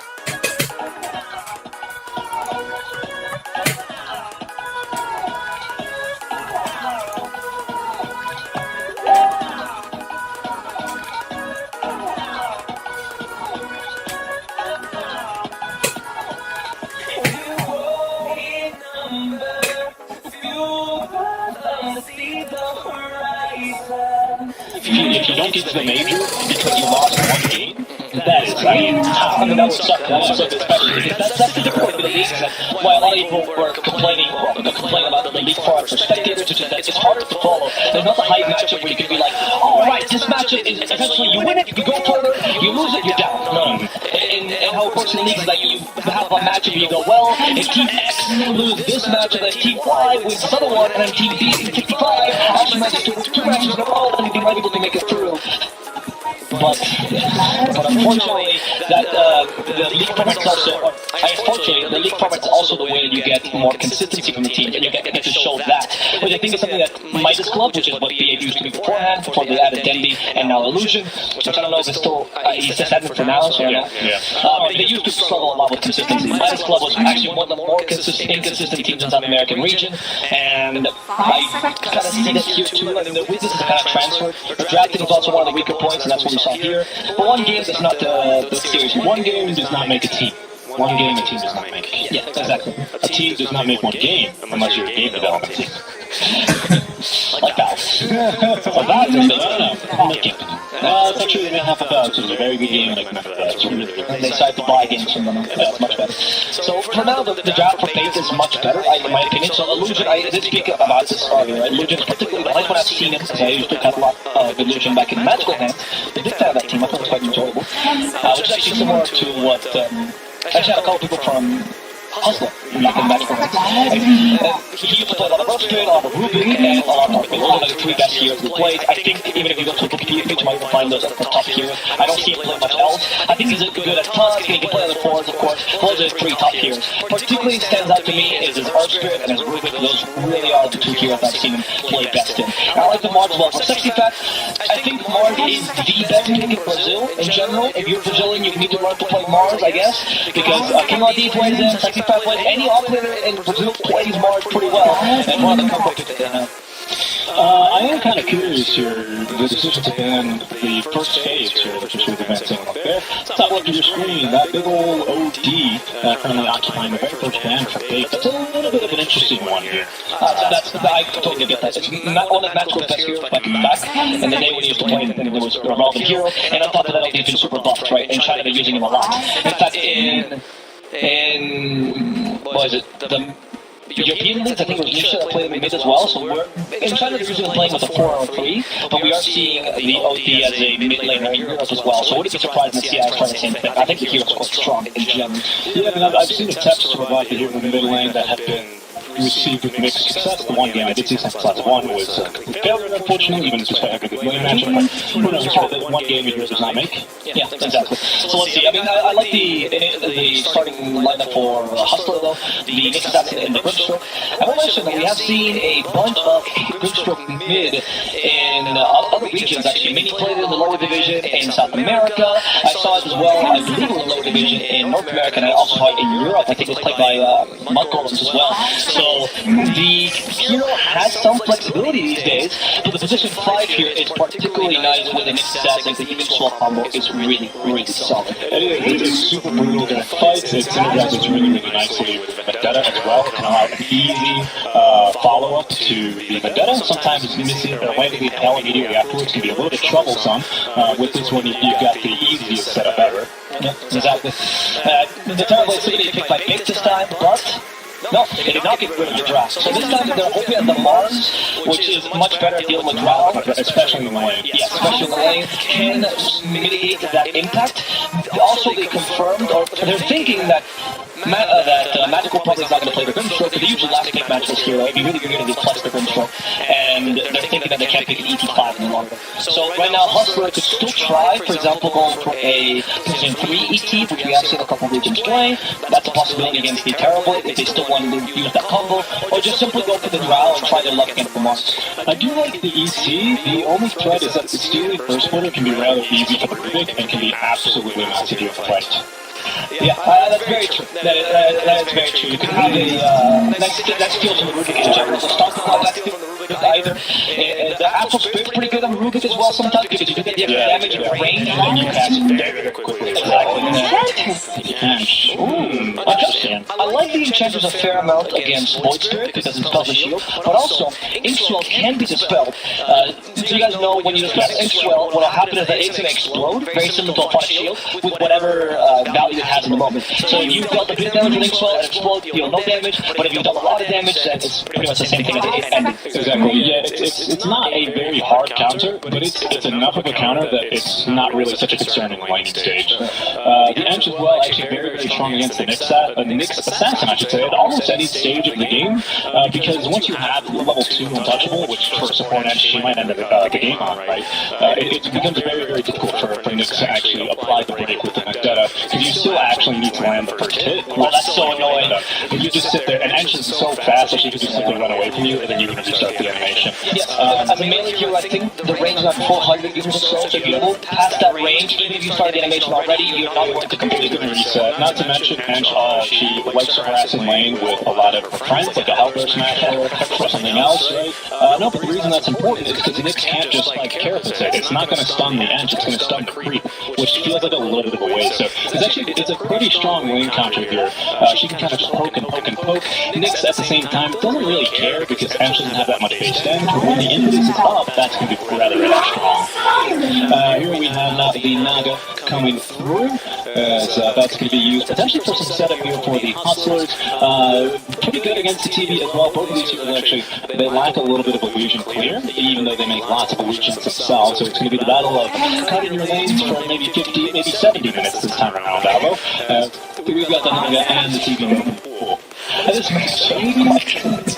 Nate's like, guys, I don't think we had an output game number 1. They both really want to play just the longest games possible. They heard the secret swing of the cast later on. They're like, he's not getting to it. We wanted to stay on the road trip with us. Yeah, I mean, it's really hard to drive for a long time. You know, I should say, I mean, to the US, much like Eastern Europe, and the rest of Europe as well, it's rather large in terms of driving. So you should actually take a break. Much like 2 hours, every 2 hours, get out of the car, stretch your legs, drink some water, maybe take a, bathroom break or something like that. Much like in Dota, you should just keep in that play Dota about over and over and over again. good. Take a nice little break, stretch out a little bit between seasons.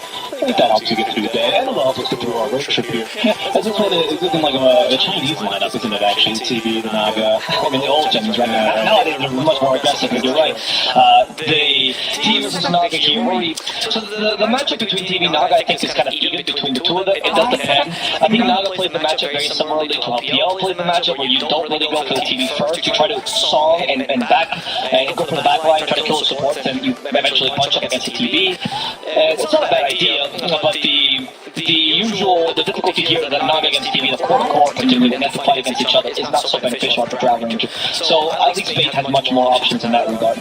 Yeah, that's a good point. They need one last pick here. I tell you, they're off-laner. They've advertised the Dark Share. I love the Dark Share. That was the pick I was going to go for. Yeah, I mean, we see it against the TV yesterday, dude. Actually, very, very well. My favorite. Dark Share Crew. But what else did you go for here? I think Centaur looks kind of nice. I don't like Centaur much against Mars, but I love him against TV because of magical damage. He's very solid in general as well as a hero. We're going to go wrong with it. Oh, okay, so looks like it's going to be maybe a core mix assassin game. I would want to say mid Grimstroke, actually. Mid Grimstroke? Okay, no, never mind, I'll think Grimstroke. Okay, core Grimstroke though. I was mentioning this earlier, right, that it has been playing a couple regions, and once, I know a pick is strong when both SA and Europe will try it. When you're like, these regions usually never talk to each other, they have no communication, they don't play pumps together, the ping is like 200, you're never going to ever play a pump there, why would you? But when they both try this pick, it's because it's clearly a strong idea, right? That they both have the idea at the same time, and they both think it's a pretty good choice. So, honestly, I'm excited. I think Grimstroke off-lane against the TV is probably a pretty good idea. Huge magical damage, usually the build of the E-Blade build. I really see the point of the Disruptor as well, with the Static Storm being very powerful against TV and also against Mars. And also against Sand King. If you get a vision on them, then you start Epicenter, just kill him. Or rather, just send him away. You have to be careful, though, when you kill the Sand King, because the Epicenter pulses will continue even after he dies, unlike Eclipse. I don't know why he gets the special treatment that the Luna doesn't. Either way, it's also, I mean, obviously not the time in the actually gets stolen quite a few times by the Rubik, right? So there is always the really easy ability for Illusion to steal a song as soon as he has the 8 length. That's going to be the thing. Is you need to be able to steal it from outside of the range of the song itself, which is a pretty generous AoE. And it's going to be really challenging for Rubik to both find a balance where if they don't initiate the song, it needs to be there in time to telekinesis someone and save both to do Rubik things, but also making sure he's not caught in a song so he can counter-initiate steal song. It's a really tough game for Rubik. What do you make though, particularly the players, the King R, the 4 for Hustler, is one of the, if not honestly, top runes in the region. Many people will remember him from that play he made back in the day when he was playing on Empire, I think it might have been TI, the Major, where he stole a black hole in the mid lane, managed to return in just in time and stole something else on top of that black hole. He's an incredible Rubik.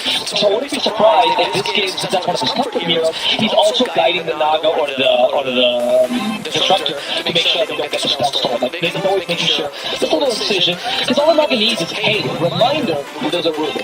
And he's probably going to be talking to the team and telling them that they have to be very careful with that potential steal. Is Stable Boss game. Challenging this one, they say 2 minutes at the beginning of the game? Okay, no problem. Yeah, we can do that. 2 minutes, 10 minutes? Sure, hey, no problem. 15, admin please. Admin please. Showing how it works in SA. Yeah, genuinely. I mean, unless you're in the Rock Squad where we cast it, where you have to go, it's like 10 seconds. Lightless is going to be getting top lane. They're going to try for First Blood. It's pretty potentially strong. It's just a very strong off lane here overall with the mix of Grimstroke. I actually didn't expect. I brought up the combo thinking it'd be a thing for fights or perhaps in the next Assassin starts game for jungle. But the fact that you have it in the lane makes it even better because that's when landing Impale can be at times the most difficult. So they're going to have that set up here very, very nicely. Not to mention, when you do play a generally played support hero in the core role, the game early game is crazy. Yes, exactly, and that's because the heroes that are generally supports are balanced to be stronger in the first 20 minutes, usually because of their abilities, right? As well as mid laners to some degree, some of them, right? They're in the same tempo.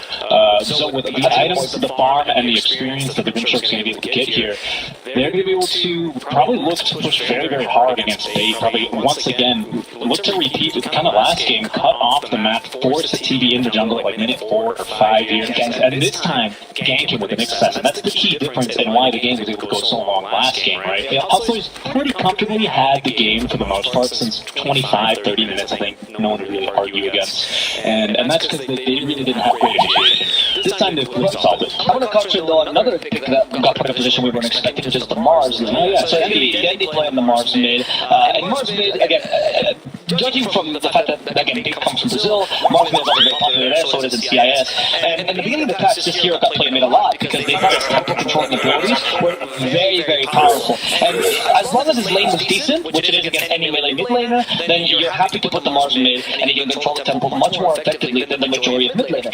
Very similar to what you said, right? Because an off laner that usually has to come online without items, all of a sudden has items, it's like, wow, I'm so strong, I'm the best hero in the early games, right? So it does take advantage of the Mars well, and I think the Mars and Sanking are good enough of a 4-protect 1 squad that they can give RDO the space that he didn't have last game. Yeah, I completely agree. Plus on Dendy, of course, the arena blood cooldown is going to be really low. A big problem we see a lot of Dendys, a big problem we see a lot of Marses have is that when they do leave the off lane with less than the experience of they need, then they find themselves really unable to actually get themselves. Any kills, right? The Mars can feel really awful.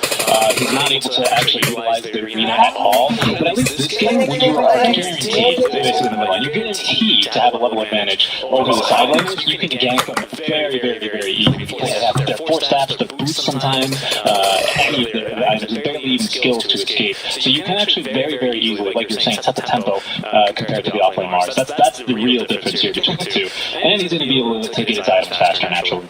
I honestly don't think that the Mars is going to have any trouble killing any hero here, honestly. Once he hits the level 6 and he has the combo, there doesn't seem to be a single lane. Grimstroke is easy, but even Nagasaki is an easy kill for the Mars, just because he's going to have the level of damage. It's going to be a bit of a challenge, right? It's contemporary. Oh yeah, of course, he's not going to try to kill him mid, though. Usually Mars is not anything. And the good thing this lineup is, unlike last time, where at least Dendy had the opportunity to push a little bit more naturally with the DP, it's not really the case here. You're not so scared in your tower as you are missing first blood, your top lane. The core falling as well as XACT, getting it off, feeling no fear. Well, remember, it's not going to eat for a whole week, dude. He's just planning on those days, huh? The worst one is struggling in the mid lane. I think you're surprised. Honestly, this matchup is really difficult for any melee hero. Mars is very strong. Because the moment you... So usually the melee versus melee matchup in the lane is all about trading, farm, right? And then when you see the opportunity, you hit them a couple times. But Mars gets to decide when you get to hit him, because he can just push you away the spear, which is a big deal. If you misposition yourself, try to go for the range creep, he's going to spear you to his own tower. And that's going to be even harder. And he always has God's Rebuke to secure farm or push lane. You know, and you know, sometimes I think people can forget it's a little known period of time where Dendy was known for playing. It's kind of this vague hero, you know, the Pudge, but very popular for his repositioning. And so Dendy, he can probably really abuse some people and start to really get small advantages here with positioning heroes with the repositioning. Right? And Mars is one such of those heroes like you're saying. Not only can he push them away at CS when he wants to, trade blows when he wants to, but he can also push you towards his tower, much like That's the punishing, and that makes it really difficult for a melee hero to go for the range creep. So you have to reserve the shield exclusively for the range creep to be able to steal it, or the Ether Remnant, one of the two. And if you use the shield for range creep, then you lose the lane control. Kingo has trouble down bottom, but so many creeps nearby Duster means that Stroke of Fate will deal a fair amount of damage. It's level 1 Stroke of Fate as well, so that's pretty significant. Yeah, that's true. The damage increases a bit slower, but the depth of creep is pretty solid from level 1. Illusion, and dealing with a bunch of illusions here. Well, it is level 2 Illusion, not going to kill this yet. It might have to kill him. Nice power play by Sexy Fat saving his teammates. Illusion will go to the deny there. I mean, the Nugget's a very strong laner, though. Sanky can the better keep against her, but he still struggles whenever the illusions are up. Yeah, definitely. And Mirror Illusion, very long cooldown at the very least. Short downtime. Ooh, already Lightless opted for the Hand of Midas here, already queued up. That should be the Gloves of Haste then already on the way. And we'll see how these lanes start to shape up a little bit. I find that is the one that goes first. And I find that we'll see when they start ganking. I mean, the Nyx is a bit better at the forehand from the yanking potential, and the Rubik is more static, but I find that the Mars is just what you're going to be playing around early. And I know that Dendy loves to play these kind of fast heroes. He plays mid like he plays the offense. It's actually much more similar. He's not a greedy mid laner. He's the guy that you have to build Wind Ranger with maxing cycle shot first, right, just to gank better. This guy just likes playing with his team. He likes his friends, right? He likes his guy who wants to play, play with Dota, play with his friends, make sure his friends have a fun time in Dota. It's like, hey guys, you having some trouble down the line? Don't worry, I'll be there in 2 minutes with an arena. We'll punish. Our deal was like, please, Dendy, we need you to farm more. But I want to help you. No, Dendy, please. We need you to have more than one item in the party. Don't see me fountain hook this guy.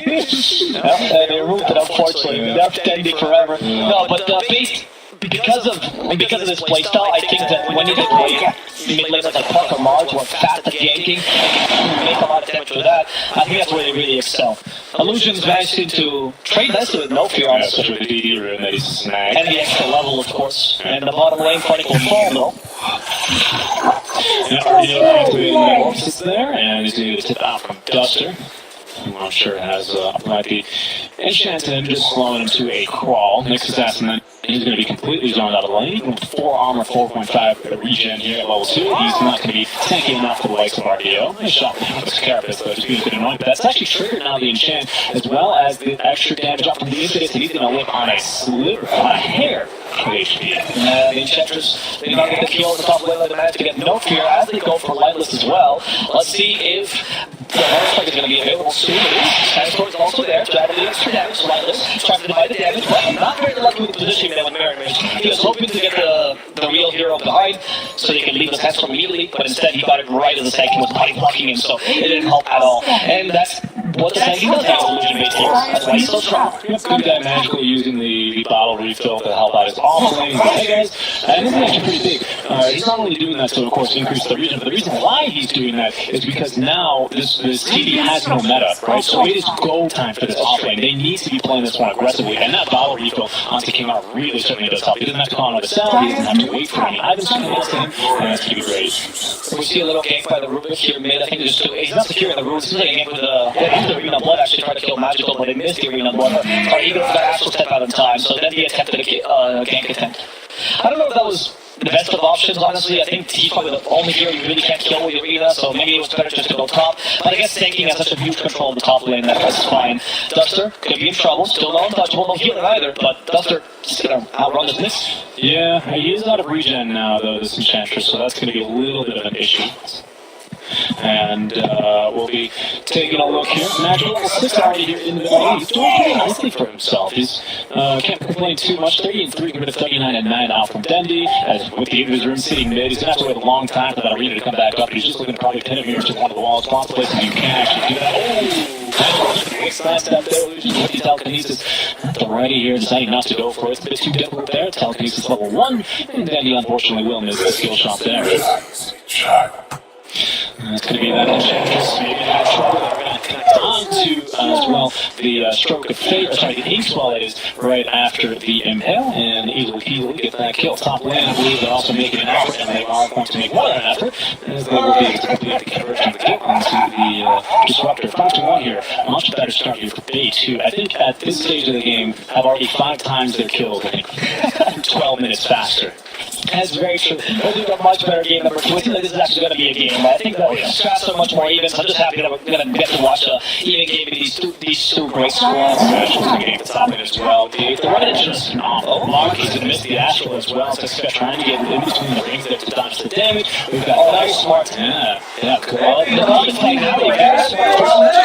He knew if he gets hitting it, he's not going to get the kill through the shield, but the Caustic Final has magical damage. And now the Caustic Final is much stronger, by the way, against these ADOs and percentage damage of the HP. So Illusion was looking for a kill mid lane though, so that's going to allow them to actually have a pretty significant push here. It's not with a wagon, but already some really serious damage done. They fortified the wave here as well. Fade Bolt into the spear is going to nuke the wave, and I think they might go for one more wave here. There's no one currently sitting top getting experience, so Illusion and Dendy both losing out on a bit of a solo XP, and now the Nyx is going to show up to get some levels. But good damage there already. You can see he's playing with an half controls. Dendy is not going to have to contest for the room there. It'll spawn bottom instead, and that one's going to go to King R. We're not able to take that just yet. Dendy nearby though, hoping to still get the arena blood here on King R. I'm surprised how static he's playing in this lane though. I don't know why they're not trying to just keep it to one target. King R, nice bait, spike off his, lost his few little bit, all the pieces, but it still works out. Dendy, confused joke here, as they have two more coins during the end of the fight, and however he might just be able to finish off before Mars. Going down a little bit for Cockroach, not a good trick. I think that just proves that nobody likes Nyx Assassin. Nobody likes Nyx unless you're playing Nyx. He's one of those heroes. Oh, he is definitely, like, I think Nyx is one of the more quintessential Dota heroes, because the point of Nyx, much like Pugna or Viper, is to make the enemy cry, not to make you have a fun game necessarily. And that's what Dota is about, right? That's why we don't play League. It's not about empowering ourselves and being strong, it's about making sure the enemy team has a terrible time. That's right. If you want to empower your teammates, you gotta play Magnus. Exactly. Sexy Fat, gonna find no fear. He's like, can I get a burst strike off? You can't do it in time. I mean, this top lane is just no fear, right? Just rotate Dendy here, get the easy tower, start getting map control, and it makes your kills much better. Because right now, Hustler is actually playing much stronger this early game. Magical is having a much bigger impact than Dendy. They're gonna fight Sexy Fat. They have the vision to do the dust. Nice play on this trigger on that Sandstorm. The Simulated had to go for Illusion, just like an easier target. Another power strike. Sexy Fat's actually controlling Magical. And the damage from Sandstorm is gonna force him to retreat. Second time they tried to gank the Sand second time they failed also. I mean, that's giving Pate a lot of space. All these failed ganks, Sexy Fat is quite the space maker by accident, honestly, just by surviving.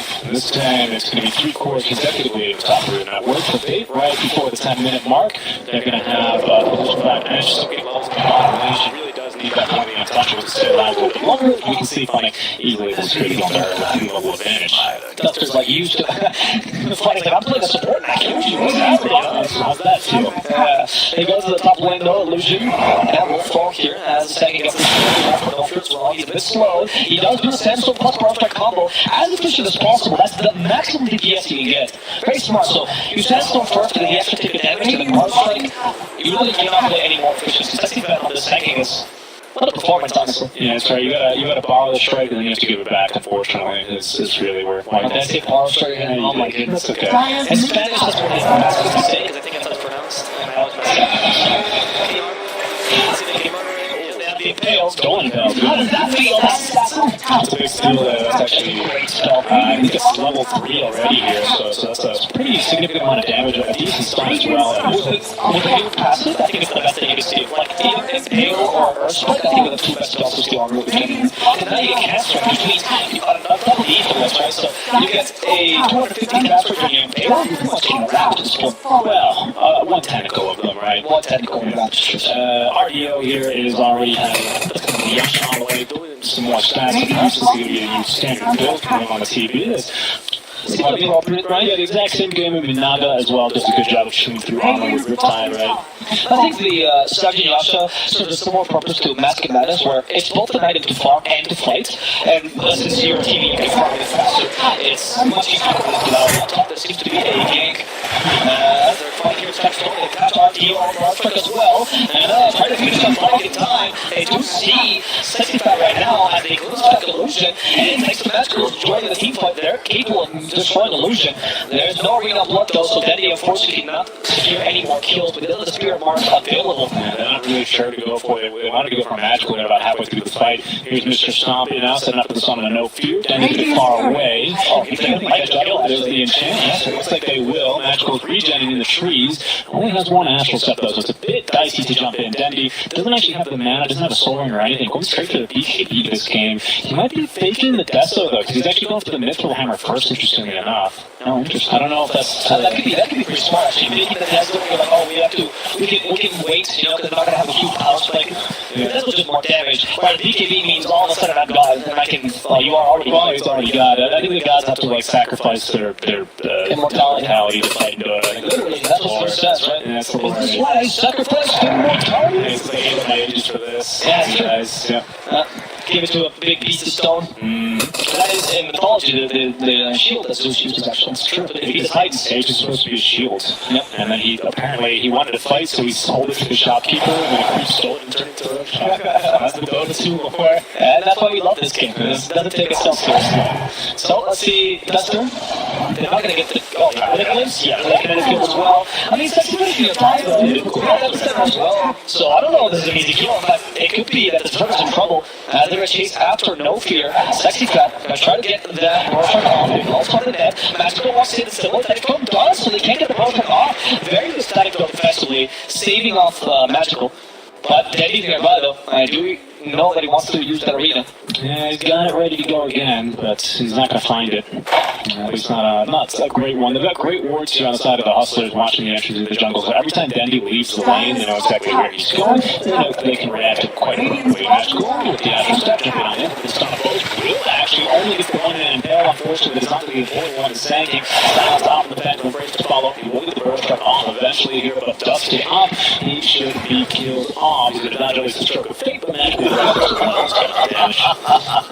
So they do kill Sexy Fat finally. This is a really important kill. He's pretty much been the tempo control this whole game. It seems like Dendy's playing a much more of a greedier Mars this game, right? With a BKB first, hoping for the first item until before he hits. Nice. That's very good from Magical. Which is, I don't know if Dendy is making the right choice by playing this way and playing a bit greedier, because this ending is creating a ridiculous amount of space for him, but also you're not taking advantage of the huge tempo control. To be fair, he's trying, right? He's been idling top lane in the jungle for the past 2, 3, 4 minutes, right? So it's not like he's just kind of letting them go, but I understand the point here as well. I mean, we still do actually have this, the tier 1 has actually been grabbed already. Tier 1 top lane is gone already. But no, I mean, I see your point here. 9-9 anyway, 15 minutes in. I'm not surprised that they're smoked, by the way. I'm putting the question out there, right? Oh, can I get Magical? That's not the best kill. Actually, this is a pretty decent kill. On and off laner, but Static Storm stops it instead of going out. He's like, well, he's gonna pay this Static Storm for now. Sexy Fat just exit, Koloks is dead though. And Sexy Fat wants to get a stun off on No Fear. The Terror Blade also has been a Minimal's and Arena look at it, just kill off No Fear. Really hates the Disruptor. He's coming from behind, but probably shouldn't go for anything here. The Nagasara is way too far away as is Magical, so I think he's just going to be scouting and keeping vision here on the enemies to get the best information. He's going to be a bit alone now. Oh, I actually scouted it now with the Sentry War placed down. Reflection is slowing even more. And he got a little bit too close to comp at that time. Knows that there's a Sentry there, but not worth his life. Nyx is not great against illusion here, because you can only just trigger the spike cards in the main here and just keep destroying them with the illusions. There's the Voice Spirit. Stolen Stroke of Fate, doing a lot of work. Huge cast range, by the way, when you get that. And a lot of damage. Yes, true. I think it Bale's better, but Stroke of Fate is pretty decent spell, especially now you get a bit of damage. Look at that. They should review that reward there, though. Can this turn into a kill? They goes back Dendy. Dendy has another arena, which is going to be in trouble. Magical finally getting the kill of hoping for, which is illusion. Like, Dendy seems a bit too tough. They have to give up instead. Yeah, in fact, Dendy wants to kill them. Tanking the Spear of Mars is No Fear. Doesn't want to get flanked. To get impaled there. Plug out Impales, next one uses his, hoping to stop Dendy. Now, with the Enchantress, you want a bit of extra damage to No Fear, but they lack the cash to really turn this into a kill. It's fine. Then you got a D-ward in there. It's probably worth just as much as the Disruptor right now. So he can be happy with that. 164 gold. I don't think it was his Sentry though, but still gets a little bit of experience from that. It is now apparent he is going for the BKB. Nyx Assassin then for the Evil Scepter, as they actually have scouted the Nyx right underneath the Sentry Ward, and he's trying to bait here. Oh, but he's actually going to get initiated on instead by the Vendetta. There is actually help coming. We do have that Disruptor. Stun him up and set him up perfectly. Using the Spike Careless against the walls of the arena. Yep. That's exactly what you should be doing, right? Getting the kill on the tempo controls on the enemy team. Partially because Lightless is not, he's playing the Nagasara, which means he's a bit more static. He's playing as active as you can with the Nagasara, but still a bit limited. Because early on, you just want to get your first core items and then fight. Terrorblade is kind of similar, but your tempo controlling is not as strong. So kills on Mars, kills on tanking, the most valuable. Hunting TP is a good idea, but I think right now you want to stop the aggression that Bait is putting out, rather than trying to fight TP, because that's a much harder endeavor. Yeah, when we, on the the side of bait, we have, of course, stuns, which is always great with just tons of damage that the TV has. But on the side of the Hustlers, they've got themselves the Naga and the Disruptor combo, right? And the benefit there, and why that's so much better than whatever combo that bait has, which isn't really much of fun. That's fine, you don't need a combo to win, is that it eliminates a big pain point that No Fear has for the Disruptor, which is actually getting down a meaningful static storm, right? It's really easy when you have 6-7 seconds to set it up, right? It's not very much of an issue. As the combo we saw yesterday being quite effective, it wasn't because of the there. Okay, being magical, playing a bit too hasty, right? Being in no man's land here. There's no tower nearby, no place for them to TP. For RDO though. And KRD might be looking to get him. They're going to close him down here. This guy's still going on that stun there, can they control the ground enough they can? Well, follow all the splash damage, you're really getting the kill on the dice. But quite long though. Cobb is trying a little bit of time, but the song of the sign now to interrupt that for Dandy drops to the arena. Phoenix like, guys, I got it in here. Goes up to fight. No, there's no way he's getting out. He realized, I love when he walks like forward and back, and you're like, well, this is awkward. Yeah. But that was still a good song. I think that was a good initiation. I actually was wondering why he didn't use kinetic field at first to close him in the static storm, and I realized he was saving it for when they were coming in and hoping to get a double kill there. So greedy play by the plus 5 here in Hustler, but still, I think a good play. It turned out really well for them.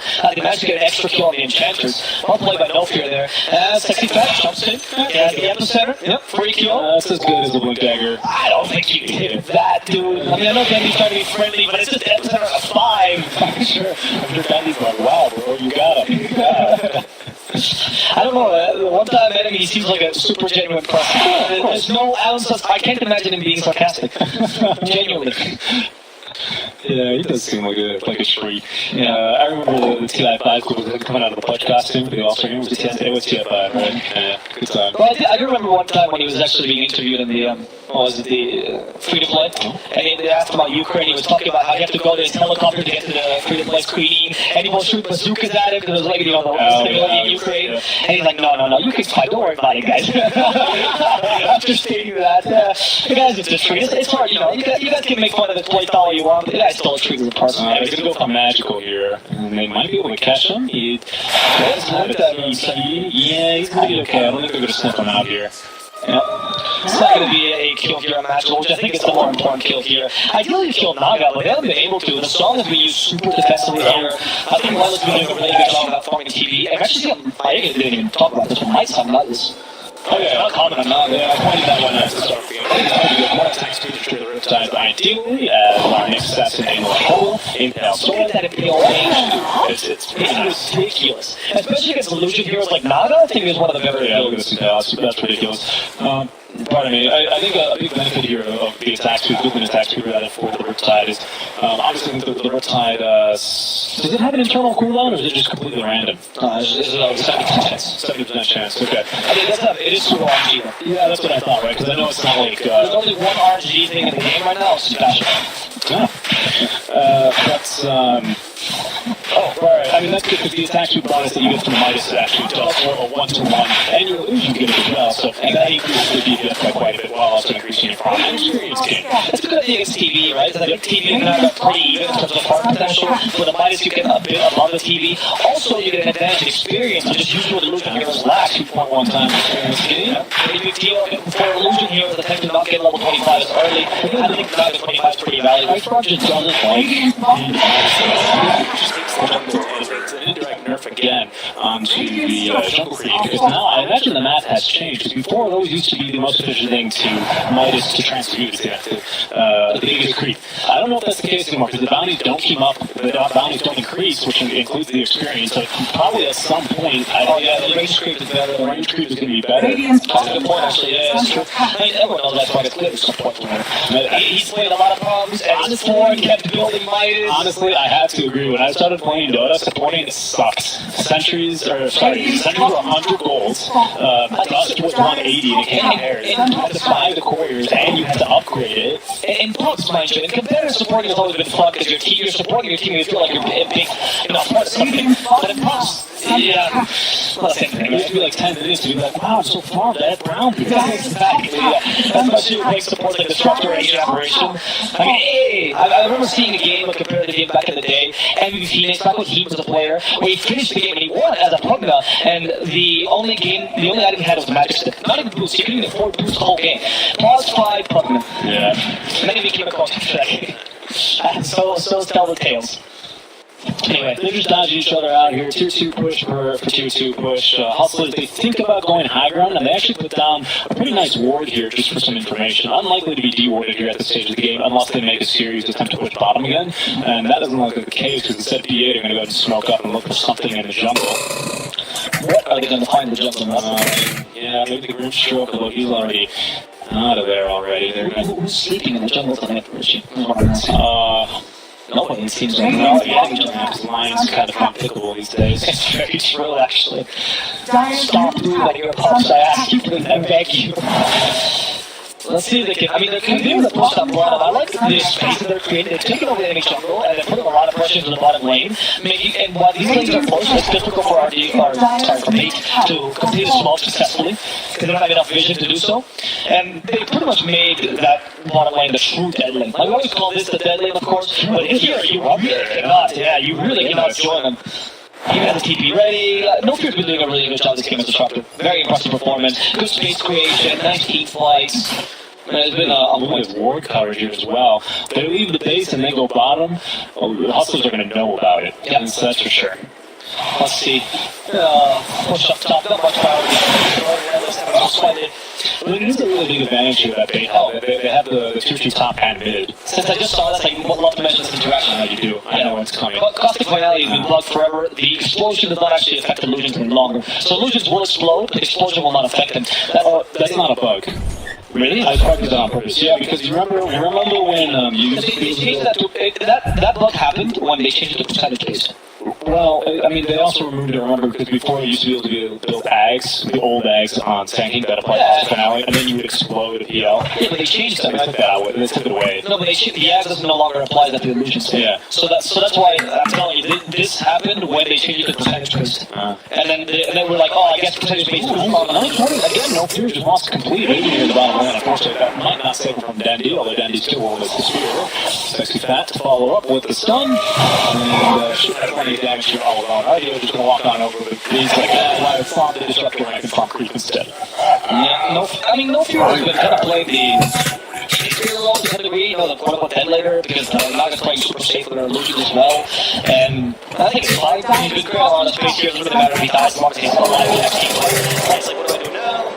I'll tell you, that magical fear died. I'm going to come up here on a good shot. I think this, and he's going to die. The sexy fat tries to get center. He's coming line. Nice and pale there. The BKB saves him from getting stuck with the start of Siren. He managed to get the kill on Flank. RDO nearby, hoping to get the kill on his assassin. Not going to happen. Instead, Magical complete out of mana, and he was trying to split the low ground, unable to do so by a very tippy out of range. So he's going to die instead to Dandy. Good BKB though. Good BKB, that's a pretty fantastic usage of this 10-second BKB, and he's going to be pretty happy with what he got there, especially after the gone mid lane. It doesn't really care if the Nyx leaves, and that's whatever. RDO, of course, is not going to want to cost him that much, but that's not quite worth it when perhaps they're going to come right back at you and fight yet again. And 2K now we're now for Bay 2014, the year that was now 7 years ago. That is a reference to something she gets said in some cast. Don't worry about it. Worst thing I've ever Yeah, it was a bullet. It was not an important game though. Yeah, well. Literally. RDO, he has Metamorphosis ready for him, so again, it's no fear. I mean, his name does indicate his playstyle clearly, because he's been charging like crazy, but he's died a bunch due to this. Yeah, the problem is whether he likes it or not, somehow Bait are just threading the needle. There's one place, well, they're about to get the D-Ward, they just have, but there was one place that they could, one path they could have taken, right? You could go this way, still illusion, to go there, or you can go this way. He's got vision everywhere else, so it's incredibly annoying to actually try and catch him. Yeah. I mean, and by keeping this bottom lane pushed as much as they are, which is the best lane they can push, by the way, it's difficult for Bait to really try to fight high ground or go for smokes or anything like that, right? So it's, I mean, it's what PSG always has in its strength, right? Push the lane, that wins games, and that's simple in this game. You just gotta get a good rhyme. I was intentional. I just watched so much PSG, I guess, doesn't doesn't really register anymore. He's got nearly a death seal completed now on Dandy. Yeah. With the one Mr. Hammer, just needed another 7 feet for the second. Like, does he already he never has blinking maybe, right? I don't know about the blink. He does. Okay. So no, you open this game up because it's necessity because you already have a secondary initiator as tanking. So as Mars, you're actually, ironically, actually Mars is the secondary initiator. He's gonna wait for the tanking to burst then Arena 1 on top of that, which means Yield Scepter is not so valuable in this hero. There's not much point. I mean, the defensive capabilities of Yield Scepter are still nice though. Yeah. Big advantage, of course, that this Naga is going to be holding over the rest of the age. She's going to have a nice level advantage here, switching over levels for a second. Just keeping up here in terms of farm actually already on Dendy. Just farming very, very nicely, despite having a nice disadvantage, which is a cooldown, by the way. But Lightless just waited to use that on with more efficient. Not wanting to feed underneath the tower here. Another one for a tier 1 siege. Down goes the tower, just using the illusions to do the dirty work.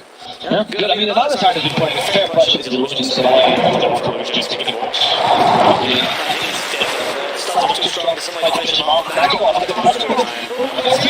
good. The PKB. No, I can't even assume that no people would have watched the post of Denny or something like that. Yeah, I mean, there's always, after you TP, there's always the danger of wherever you're going back to, you no longer know what's there because everyone else has left. So I think popping the BKB there might be a bit overkill if your intention is to only kill Disruptor because you got plenty of teammates that can also do it there. But his intention is not to go back to where he was because he doesn't know what's there anymore. He should be that charging. He's just baiting us. I'm not sure. I think he actually wants to do it. He's going to bait himself there. The M's ever finally going against Corbin. All the time are very valuable. He keeps on his time. The BKB keeps trying to fight off. No! He's going to lose it. Really low HP. Level to shoot after him. They don't have a way to cancel his TP though. Unless the BKB just they should be able to finish him off. Give him bail. Good guy for RDO. And that's your main source of damage. And guaranteed a second kill. 2 cores are dead. And his support might die as a result as well. Duster tried his best to run away. Magic the indicators bugged it. I guess it works for charges, right? Yeah, that is weird. No, he's got one. He does have one. He's like, oh, Duster? He just shuts himself. They didn't know they were there, of course. No, he's Nix is nearby. Can they murder Duster, though, is the question. This is an Enchantress. Perhaps one of the most annoying heroes in Dota. Kim Song Light, as he would like to call it. And she's still alive. Yep. I mean, that's a lot of space, though. I mean, look, RDO's being How the ticket to killing Enchantress? There's a lot about RDO's response time. But after that fight, the important thing to note is that the Naga Tire now is going to be well ahead of RDO in terms of farm. 3k ahead, that's going to be now about half an item here. So I have Scotty already completed along with the Butterfly and the Man's Style, which he's had for a while, compared to just now. Oh, we just actually got the Eagle Song of the Butterfly, so it is pretty much exactly half an item ahead here, translating that one over to actual farm. The Naga, again, with 2,500 in bank, record your debt, so she's going to have enough for buyback here. Potentially the Basher next? I'm not really sure. For Naga? I'm not sure. I think, yeah, Basher probably the best choice. It's the only thing that can make you fight the TV, right? I don't know what else you would do, because usually against TV you want mixed damage, so MKB or Maelstrom, but those are awful items on Naga. I remember, I think it was actually once Rums Collide Tank was doing that on Naga, the owner, I think it was, but it was against a PR, not against a TV. So, I mean, it kind of did, they lost that game though, so take what you will from that. I don't know if you're viable this game, honestly, just deal with TV, because you don't need to deal with the illusions, it's about dealing with the main hero. Yeah, exactly, so I feel like you'd be best off just going through this, because you've got a lot of stuns here already, you can actually isolate them. A weakness of using BKB and then the song coming out is that usually your teammates are unable to help you, and with the Abyssal piercing BKB, with the Vendetta damage piercing BKB, they've got a lot here to potentially burst and right down through during the duration of a song, notwithstanding the quick synthetic storm combo, which I think we've only seen once. But now the Aghanim Scepter is not completed, but halfway done for our Disruptor, so he's making progress. Okay, he's dead. And it's very important to finish up illusion. And now Denny doesn't have BKB though, I think he just took it run away, Kinetic Field won't hit a ton. Alright, they're taking, I mean, they're killing illusion consistently at the start of every team fight, which makes it much more dangerous for base to fight, because they know the Song of Siren Disruptor combo is going to happen. And there's not much you can do to stop this game. Oh, actually, wait, there's that low ag, so you can still beat KB. I don't know what I'm talking about, sorry. Dire's top tower. I was just thinking about yesterday's game, right? Yeah, there's no ag squad yet. We're getting there, halfway there. Halfway there. So stun there to follow up onto the duster. A bit of a tough kill. They're doing an awful lot of damage. He misses the spear yet again. Maybe let's just turn the match just standing there. The team goes down, they're plenty of damage. Now it's on to the side, just turn around as RDO just actually has popped the metamorphosis, so that's going to dissuade Hostiles from fighting Dandy.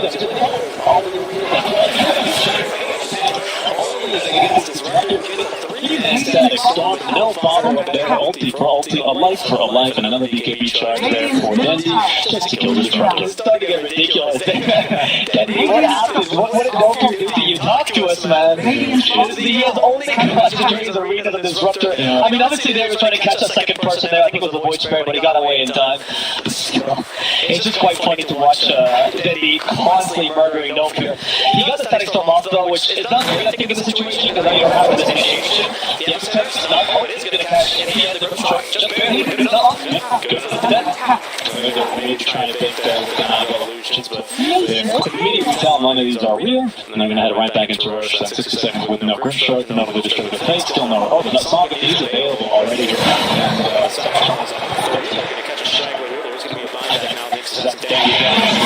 And Roshan opening up the ages quite handily. That's the only one to fall quite yet, and the rest of Hostiles will not be laying away like CB8. Well, the still has the domination to the team play, right? Like, the Mars is still very strong, so is the second. You can tell that for Hustler, they need to really get to the right positioning first. They can't fight haphazardly. They usually need the high ground or the song available to them, especially with Static Storm. I haven't really seen that combo yet. I'm assuming because they're waiting for hacks and there's so many BKBs. And that's why Bait seems like they're stronger right now, but once you get the Ags, I think that point of inflection is going to happen. And we're going to see how the Nog can deal with the TV. There's the mixed damage though. She did go for a KB in the end. Okay. So giving me some credit, thank you, Anna. Yeah. I think it's a good one. I think it's it could potentially be really good this game here. The mixed damage, as you're saying, again with the Midas here, just continuing to outperform, will then be doubling back up for the Epistle Blade. Yeah, Stealing and Nando illusions are actually pretty strong. You can cut our own waves then with that one. Both teams will counter to each other illusions for them. In the case of Hustler, you have the Crimson Stroke with a Dark Portrait that will copy the TV. It's a great way to take advantage of the TV.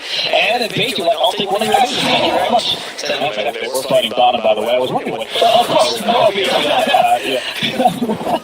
That's like this. How many times No Fear has died? I want to see in the post screen how many times Betty has tried to kill No Fear. 11 times. Betty has 10 kills. How many of those kills are No Fear? What I'm curious is Dandy godlike just by killing Disruptor over and over and over again. It's very possible. Yeah, it could be very possible. And in that case, is it worth it? Because once you die, maybe with a lot of gold for every team, but you're only getting Disruptor kills out of it. Yeah, but you gotta remember, he does still get, I mean, that gold adds up, right? Even if you get up 200 gold, we'll call it here, each time you kill the Disruptor, you kill it 9 times, that's 1,800 already, right? That adds up. I mean, it's a little bit of experience every time. I mean, it's not fantastic, but it's not too bad. Magical, it's gonna be waiting in the trees, but I think he did wait, because there's gonna be a Scorpion there waiting for him.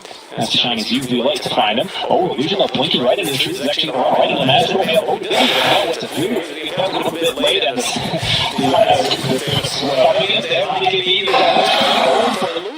Illusion does steal the afterthought last second and will allow himself to survive thanks to the pipe that Sextipack gave him. That mitigated the damage from the Astral Step mark. Very well done there. Illusion unput on his root. Yeah, and of course the BKB there, which is going to be very, very valuable. That was actually the 9-second BKB as well, so the long duration BKB is being burned out just by the supports. Kind of just being there and missing their stuns is really valuable. That was I think that was a decent play there by Beto, wasting magical time in general, and now they have the opportunity. Yeah, now they're going to go high ground actually, because they know there's going to be no PvE for about another 30 seconds here. RDO might consider using here the Metamorphosis. It's a bit dangerous though, right? It is, yeah. If you use meta and they kill you once, then you can't really use then your fate's will be gone. But so it's like, if you use meta, you commit the BKB too, right? And then when you come back with Aegis, what's the point of the Aegis? Yeah, but then sometimes on your second life, when you don't use Eve, there and you're surrounded by 5 enemy heroes. You know, it's kind of this. There's no right play. It's up to you to make that choice, and honestly, either choice can turn out to be good or bad, and they're both Going to have their consequences here, to be honest. So it's just about what gets decided. RDO gets his hand, his finger, probably ready on the EEU. Now also with the FKB, interesting. So he interestingly enough, Naga also has the same counters as Terraply, just mixed damage, because he has a lot of armor as well. Good agility game, much like Terraply. Well, Terraply is still pretty decent. And so that's where the FKB comes out. Does Naga have a butterfly though? She does. Okay, so they both have butterflies like that. I mean, they're just playing the same hero. The might is the biggest difference. It's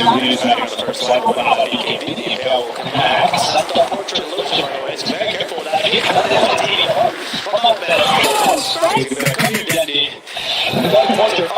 RDO is like half proud, half sad. That's a child, you know? But he's like, wow, guys, I really do so much damage. I'm stronger than you, Illusion. But also, the Illusion is stronger than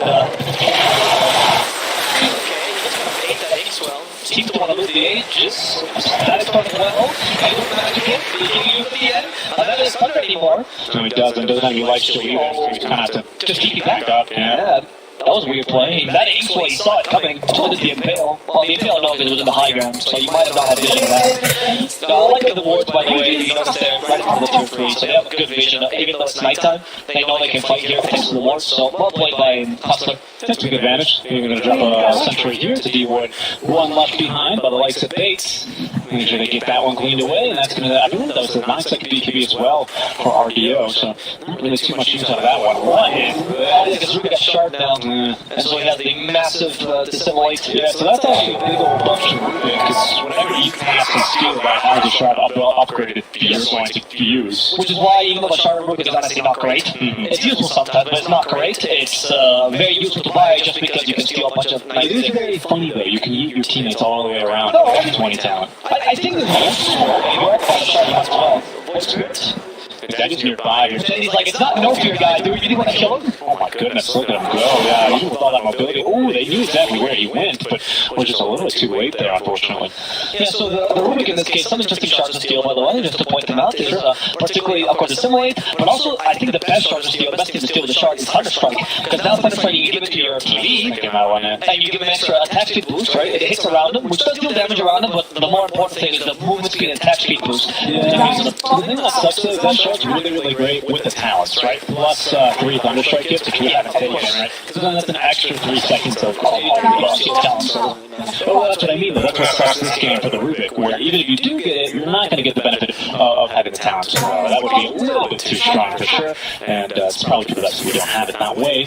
But it's going to make the... I mean, it's a challenge, right? Yeah, it would be too strong. I still think that Thunderstrike is a valuable thing to steal, especially because right now, the issue you have is how do I teach Tiger against Manga Siren? We've all been in that position before. It sucks, you know, the game just seems to go forever. Yes, this was another long one, I think. What is Bait was hoping to kill something here. Again, if it's not no fear, it seems like they're unable to murder him. That's why, right? So then he misses the spear. It was kind of a guess spear, of course. Smack talking, he might have to take for that one. Oh, where will he be going? I can guess incorrectly. I see that. But a good effort, though. He targeted the right place there. It was because he couldn't. Yeah, he couldn't go. I think he could go to the low ground. Okay, that's a very good initiation. Just like like, we're using this combo. Yeah. We built it. We got this way for a reason. Let's kill 2 heroes and then both Illusion and Sexy Fat Souls here. As they go now, put that BKB TPs. Easy for him, but it is a waste of the BKB, of course. And it's set up for Duster, which is a much easier kill. You know, you always bring up stories about the times you've interviewed and met players, so I'll bring up my interaction that I had with Duster. That means tournament when, hey Duster, can you close Discord? And when, yeah. My interaction with Duster is when he followed me on Twitter on lobby, he goes, why don't you follow me on Twitter, fucker? And I'm like, okay. And I swear, aggressive. I was like, I like it. This man knows what he wants. Respect. He wants pink razor keyboards, and he wants people to follow him back on Twitter. I think he should, by the way. Duster Dota, if you guys are ever interested. It's going to be a good push here coming out from a lot of the sides of the Hustlers up to the high ground. They go for the first time this game, all the way to 2-3 tower on half HP. They're going to be looking for a bit more. It's going to be doing a fair bit of damage here to say the least. Plenty of great items here. The strongest hero in this game, which is the Dark Portrait. It kind of is. Because it is also, by the way, if you guys don't know, it doesn't give the Dark Portrait is magic immune, right? You don't get the usual issues that illusions have. I believe you also do extra damage. Yeah, it's like 120% extra. It's basically the old single targeted wall with magic immunity. Yeah, you do take extra damage, but since you're magic immune, it's like, well, it's kind of hard to clear. We have Axe on the Scepter, and that's not a storm. The shoot kill off the TP like this. Oh, started it! There's the illusion! He's got the extra smash!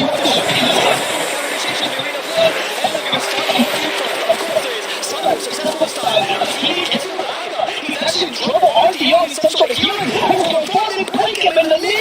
He's actually TP. Dark Portrait taking much more damage than he is. Going for Sexy Pad instead. That Dark Portrait plus Naga is enough to deal with TP, and he was just under way too early. Maybe going in the middle of the team fight like that was not the right choice. I mean, he didn't really have a choice in that one, did he, right? The arena was dropped, the phone was already in there. Well, I know, but that's why you should just stand behind. It's your arena. I mean, he was already in a kinetic field set, so just going off. I would think, I thought that the BKB there to reposition yourself as the arena was going on as opposed to rushing. I suppose, I don't know. I mean, because you're giving Naga the one advantage that she has over you, or sorry, the one advantage that you have over her, which is range, right? Against Scotty in range, I feel like you should take advantage of that by trying to keep your distance. But again, I think that was more of they thought they were stronger, right? They thought the TV would last longer. Yeah, they did. Under a normal game, I would agree. It's just Dark Portrait is a big deal, and I don't think players are that used to playing against his ability just yet. It's really strong. It's very strong. And I mean, the cooldown is ridiculous. How is it 35-second cooldown for 25-second duration? And also refresher for a second Dark Portrait. And also, it's that will refresh. Of course, they're not going to die. It completely works.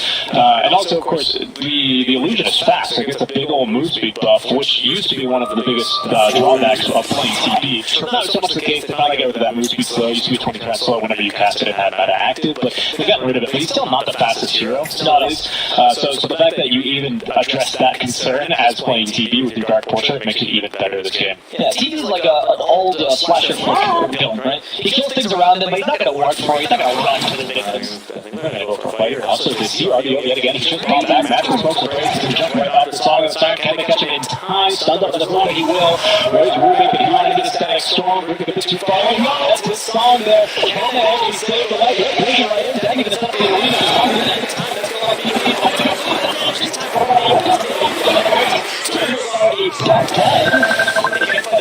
He knows that she deals way too much damage right now with the Dark Portrait illusion and trying to get rid of the illusion is so difficult due to its magic immunity. Thanking could also be in trouble as the users themselves, and that's going to set up for the skill. And almost was reflected, but it wasn't. It's just there was a great player there by King R. But it's just a BK to beat across.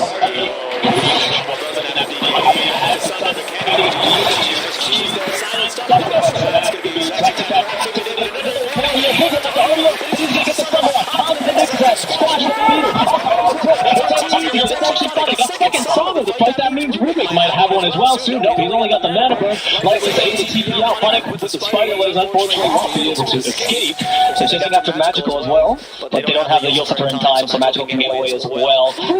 Okay, so that was the team fight I was expecting by Bait. I think Dendy should take advantage of, well, not Dendy, Bait in general, should take advantage of the fact that the both Sanking and the Marks have such great zone abilities to separate the team fight. So TP is not fighting the Magical first, and instead fighting the rest of the team. They forced the buyback here on the Nyx Assassin, the Gripshock ball back here, and that gives us as well. No fear. Dendy, he sees no fear. And no chance here for no fear for Dendy. Maybe 8 seconds is Magical. We'll jump to him as well, just chewing them alive. It's created here for the Roach-on attempt. It's actually not continuing to run. Checking on the Roaches. Oh, look here. That has Davis, Sheed, and the pressure. Sending it into the drop. Just agent has barely enough inventory spaces for just about everything, but will get out now. Lovelace continuing to chase after him, and there's going to be another song. Our Rubik in position to potentially steal it, but look, they're going to actually think, no, they watched yesterday's replay, and that's going to be the BKB. The Basher does not enough damage, and Rubik will perish for that, dropping the gem in his wing. Okay. I think that would have been just a BKB TBR. They had no Basher, there was no way they would kill him in the pit, and there was no need for him to try to run out. We really just mentioned how slow this guy is, too. That's definitely just moving. Anyways. just like how does this killer catch up to anyone with one broken leg? Like, That's interesting. Also interesting that the Nick Sesson going for the barrel. It could be incredibly annoying now with the meeting. No buyback on 3 of these healers are pretty bad. They might just finish it. Yeah, could. There's no reason for Hustler to wait any longer. They're going to try to go for 2 3. That's the power by the 67. No, not a 3. Nick can move. It's like, no, what do I do now? Spike carpet, the catch in charge instead. Yeah, ages. And finally, there's the sharp and magical. It's They do have that back up in 20 seconds. 10 seconds now. They get continue to reflect and just do as much damage if you can. Let's try to push the tower. Red got the board by Sand came back in 20 seconds to add along. Then they do so the quickest is back here. The fine job done. This time I think they might have the magical going to down halfway through. She's dead for a minute. RDO. Now he on that hand. He gets the job done here. TV versus the world. Now we're going to see a true attack. Smart's coming up in seconds though, so it's tanking. They went for the few fours. They know they came for the ancient and long. The sun side for Lilas to make sure they can all get away. Or maybe they'll be initiating. They want to tanking. They know they have no buyback, so tanking is down for the count for another 90 seconds. TV making now. They can be fighting against King R. Hard just wants to run away. The first was an illusion.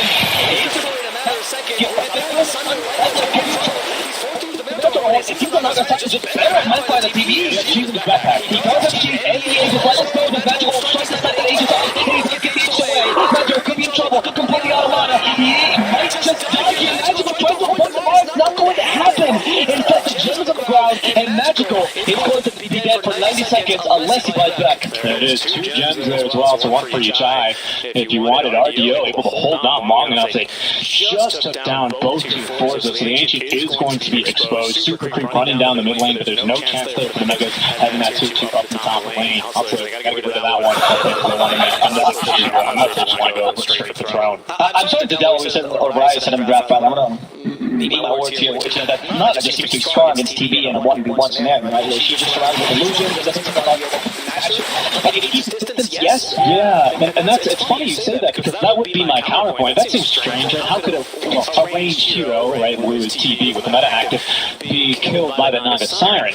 And if there was a draft to test this, it would be this one. Mars tanking, and trying to, well, not so much, it's mostly the tanking of the Mars there to create some space between the two, and it's just not been the case this game. RDO level 26, though, leading the charge up behind, driving got shields on, BKB ready to use, and execute the death wave. Early on. How long will they take? They don't know anything about that fight. That's as long as I'm just safe for most. So they're not aware of how they're going to play this. Dendy, just try. No fear. I knew I shouldn't go for it enough. Did they go back? No, he can get me. No fear trying to get the revenge kill there. Then he's like, no, I knew you were going to do that from the start. Yeah. BKB utilized there. It's not a 5 seconds anyway, so we might as well. As yet again, another long one out, but this one's a lot closer here. It's like the Mission 2 CIS is like, we just really like running over the other schedule. Why? Yeah, maybe this DJ change the schedule to assume that best of 3 at least for this region will last 4 or 5 hours. Maybe Seems to be the case here. TV without buyback here. He's brought up for something, and it is the Lincoln Sphere. Okay. Interesting decision here to go for the Lincoln Sphere. I like it after the Dark Portrait, Glimpse, and then Snare. All 3 very valuable, right? And I guess you can cancel Monitor and that's the trick. This is true here. Oh, it makes it level 25. Vendetta on an obstructed pathing. It's very fun. Usually you go for the other talent if you want to troll the game and build D-Blade, because you do insane. Like in Puffs, but this is the real good talent. This is the real good Like, it's no joke. This is the talent of 8 quads and Nyx, right?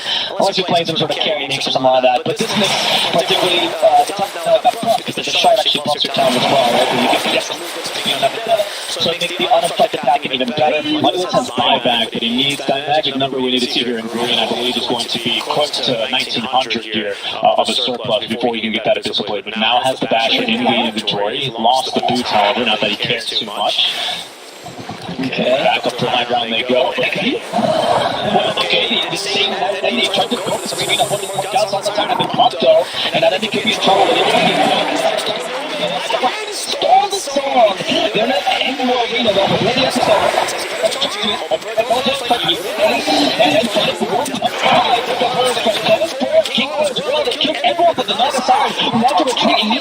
And that was the ultimate hero going against Magical and Naga. What will happen to Magical now? Seeking Strike. I'm not too sure. The Naga's able to TP away. RDO just a good decision there. He goes, yeah, I don't really want to fight the Naga, so I'll just fight everyone out. And that's going to be a tail. That Hex, which is on whom? It's on Tanking. Yeah, good buy, honestly. Wow. Okay, so again, an amazing song still. Yep, Duster's got a tip illusion for that one as he is able to. I mean, it's so difficult to play this game here at the Naga side. What do? You got to get that song off somehow. I mean, the TV was in a bad position there, right? The point that by King R is a moot point clearly.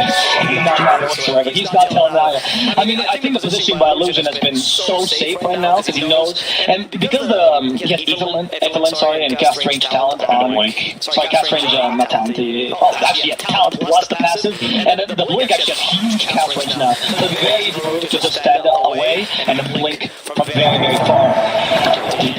Yeah, that's terrifying. You have another Naga song combo to use with Illusion. I think that's just holding on to hit. No, actually, he took Aether Remnant there in the middle of the fight. Otherwise, he wouldn't have songs on now. Going straight into GG with RDO. Something that goes straight to the tower. There's going to be the song and Siren Illusion ready and willing to steal it. But no, he's actually getting control of that because that's enough protection on RDO. It's not control of the Bendy. He doesn't play it.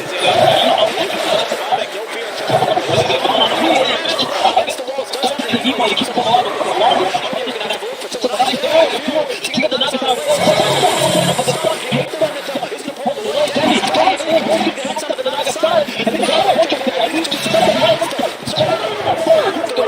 That's over the first life. There do have the buyback.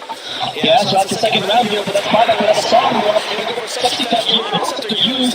They only catch an illusion here with the Ether Remnant. Magical went in under 3. He's going to something very powerful here. They can even do that across the TV. He's going to end sword. Emergency RDO. He's hit by the Ether Remnant, but just needs to run away right now. Who makes this really important? Gets stunned off. Personally can hit him. He is stunned though, and they can just kill him by the thunder. RDO could be in trouble. Jennifer's trying to run out. Not really working. He's not touching it. And that is the RDO. Immediately. As Mark's trying to get away. Can he do so though? Let's see. Like it. Even then, will guarantee this final kill. Who wants to save BKB? Duster in the meantime, of course, has just been ignored the entire fight. People generally have a hard time killing him. He's going to be taking the down here. Another hour-long slug test between Bait and this stage is still anyone's game. 9 came up with and the lead is literally like a team fight. That's nothing. I'm going to get into the bottom lane of range creep here. Actually, I range access to keep moving. Team 3 out during that long fight. You know, creeps are part of this game too, dude. Okay, they do the part. Look, Catapults are trying their best. Running buying back at Master Roshan. Roshan has been scouted. Well, that's scouted by Hustler, but I guess Bait knows. Oh, the Corrigan. That's it. Thank you. You're welcome. That's on point. This Roshan came to extra pleasure. This Roshan had all the abilities. No more. It's the whole pinata, mate. Oh, but King R can be incredibly annoying here, Duster. He's set on. They're going to jump onto him. Good force back up. That's a similar shot. That's actually ridiculous. Yes. We brought it up earlier, and we brought it up again, and it's actually been really useful to shot as a late game scenario. Yeah, that repositioning very strong here. Put all the abilities up. One person will fly back in the game. The rest of them have it on cooldown. Next to that, he can't afford it. And that's Grimstroke here, who does have the buyback. He's been a good boy, saving his money for this occasion. Now has, of course, the refresher. He's got plenty of mana as well to get all of his abilities. At a bait lead in their own triangle. The safety of the double stairwell. To go into the unknown here. No vision on that side of the map, but they're going to be making the money moves here, the plays to try and catch hustlers who have kind of spread themselves thin here a bit. On the Sand King, trying to give me a BKBs though. The song that Siren comes off. I don't know if they want to fight this. They seem to want to kill Sexy Cat first. Look at easy kill. Yet again, you got a second dog portrait though. Thanks for the pressure. They have it on the TV. Just a port to be on. Is it going to be useful? I don't know if they're going to help. Maybe they're going to heal this time. I don't know if last time. Pleasant cannot play against TV. Pleasant no more strong enough. 2 minutes without your main carry. That seems like game. I don't think Hunter can recover from despite that as well. He does a 5-out. And it's not to match with the defenders. They catch him with a super. Moving into another region where you just impale on this match. I think this game, Richie, I have to agree with my friend Ray. Fighting Ripper came out canceled. Maybe not the signs of the type, but we're going to hit 2 kills. The agent is like 8 agents on TV. This time, I think it's just started. They are going to take it.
try, but you never do.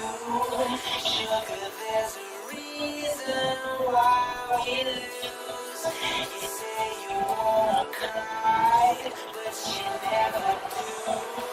Sugar, there's a reason why we lose.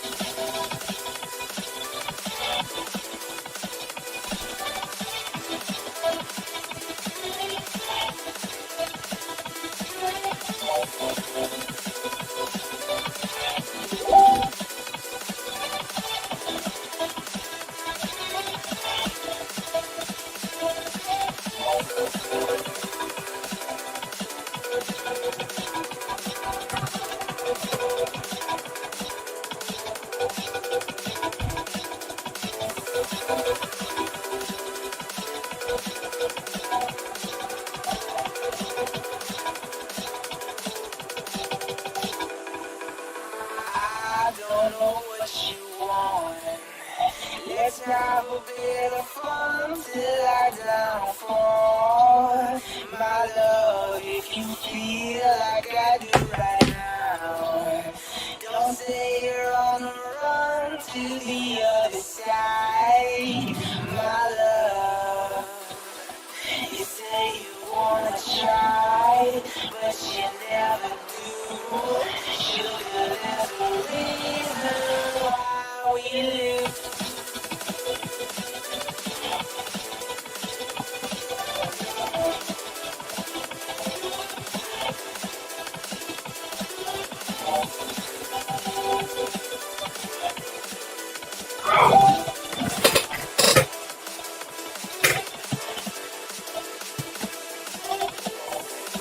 You say you wanna try, but you never do.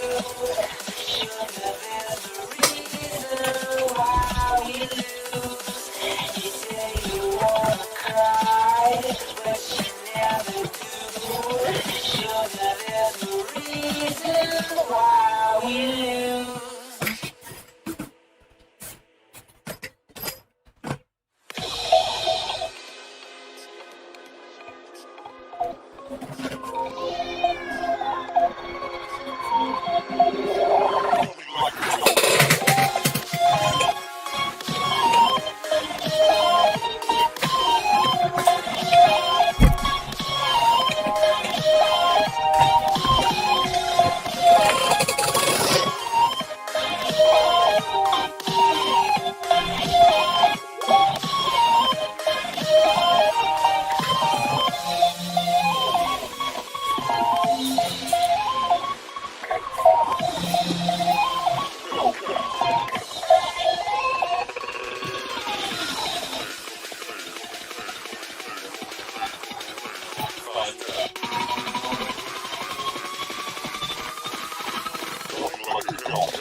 Walking alone, the streets are empty. The only thing I can see is my own silhouette.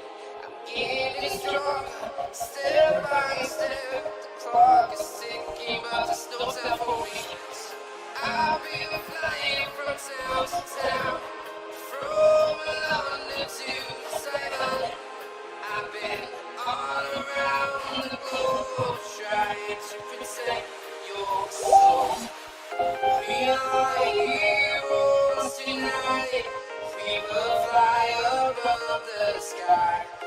We are heroes tonight. Yeah. We are heroes tonight. We will fly above the sky. We are heroes tonight.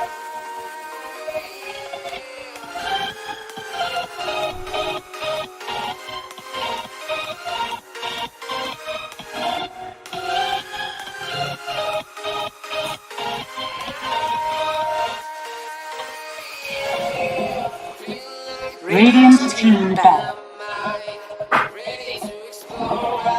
Dire team Radiant team back. Dire team back.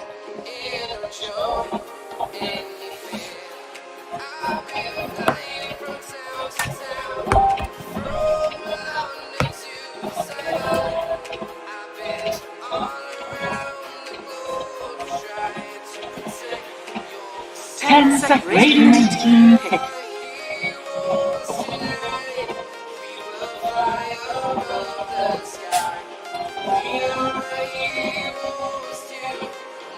The fuck?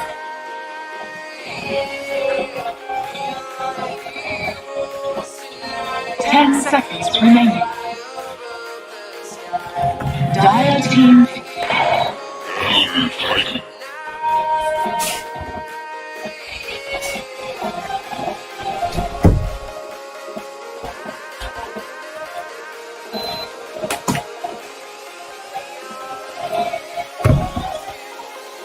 10 seconds remaining. 5 seconds remaining.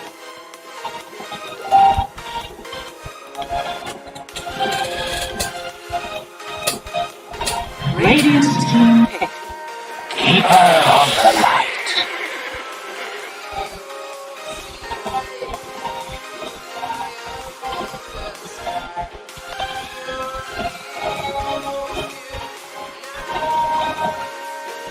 Dire team pick.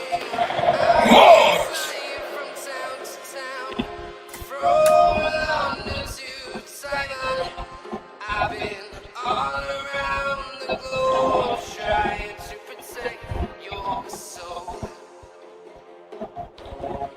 10 seconds remaining. 5 seconds remaining.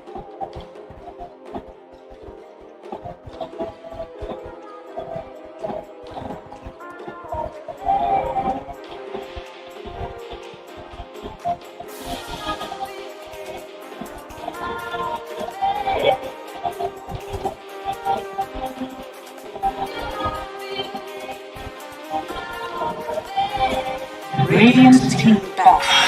Timbers off!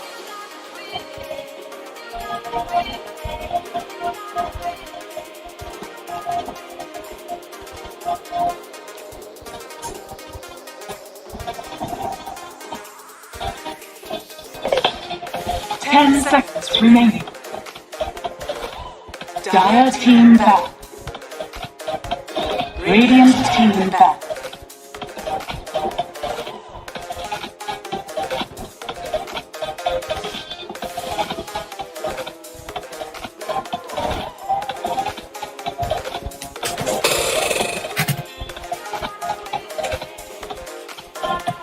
Seconds remaining. 5 seconds remaining.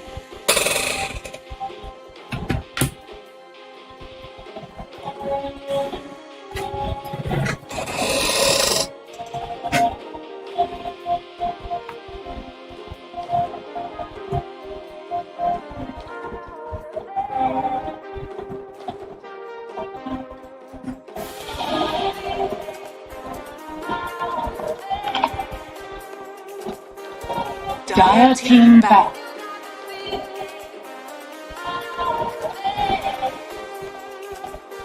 Radiant team back.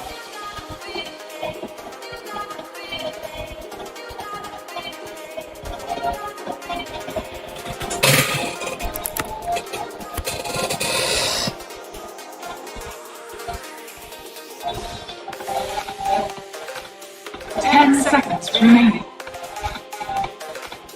Dire team back.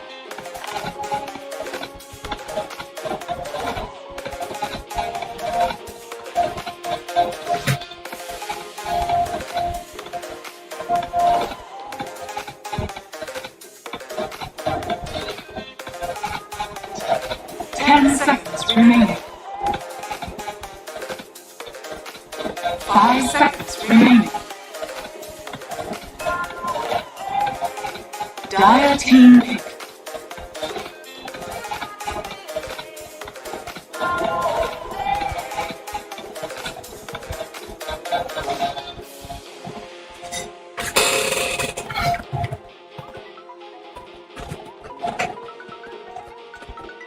10 seconds remaining. 5 seconds remaining. Radiant team pick. Backward.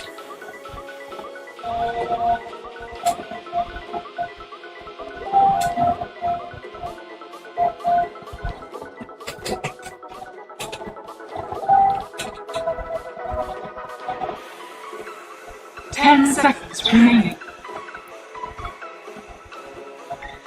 5 seconds remaining.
Dire team pick. Rook.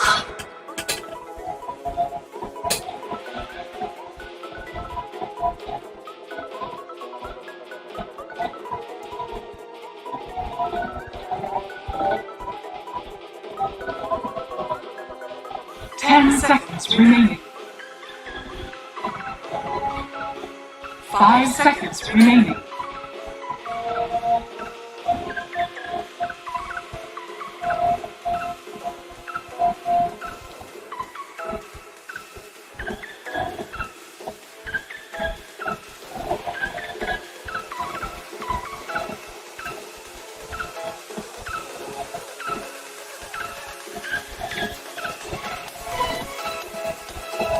Radiant team pick.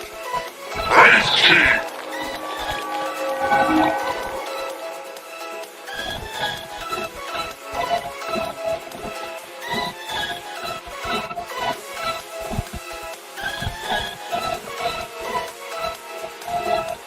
10 seconds remaining. 5 seconds remaining.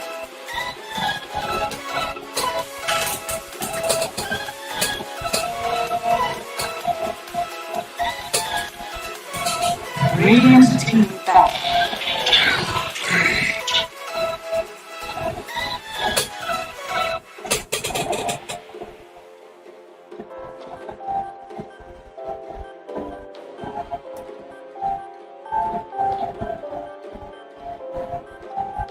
Seconds remaining.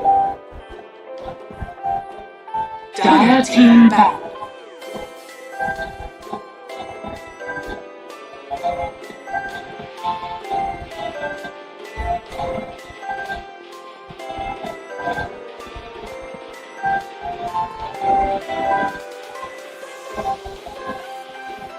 Seconds remaining. 5 seconds remaining.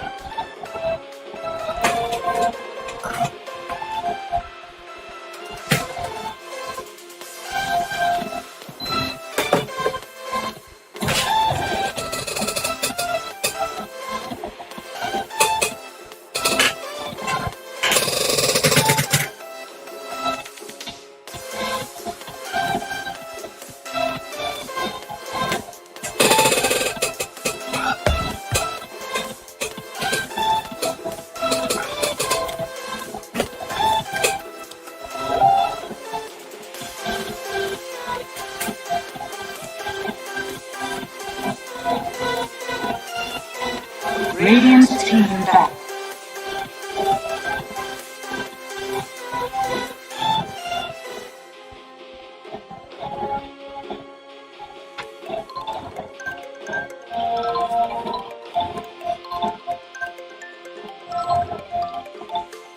Ten seconds remaining.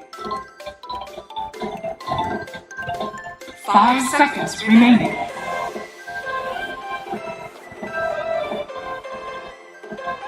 Dire team back.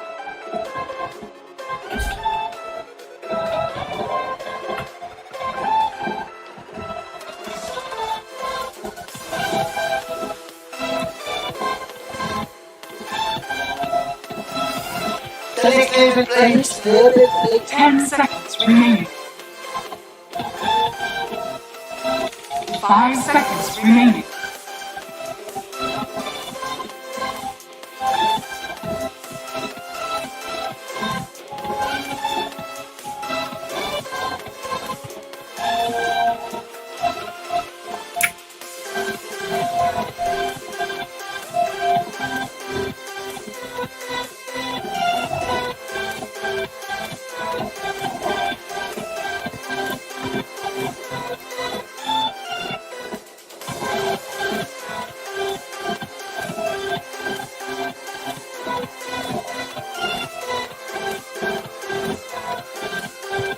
Radiant team pick.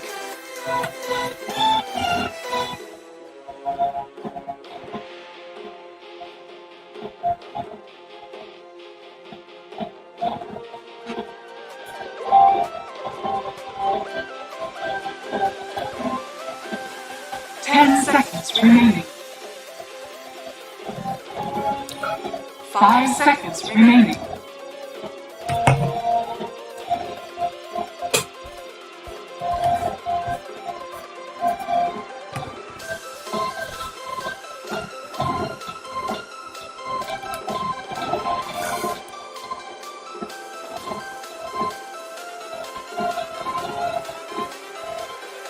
Everything changes.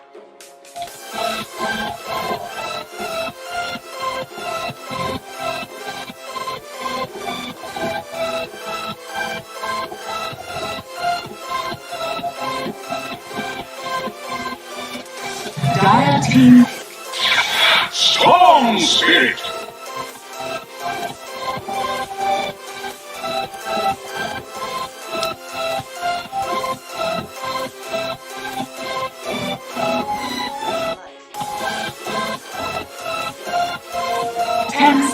remaining. 5 seconds remaining.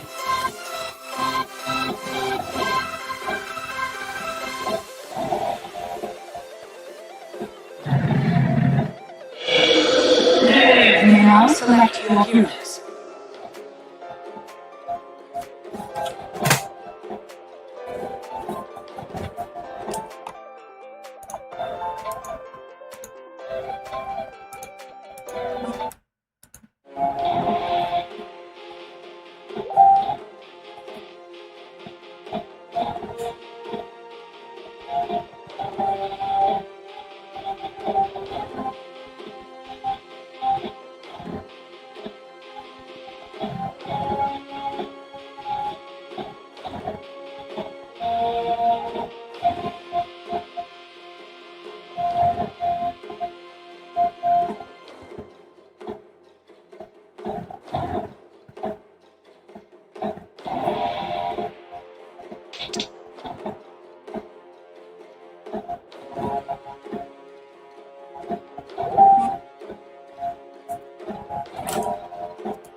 Prepare for battle.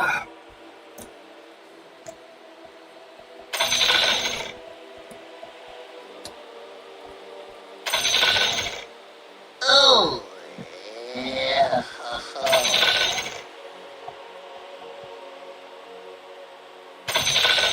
Whoops!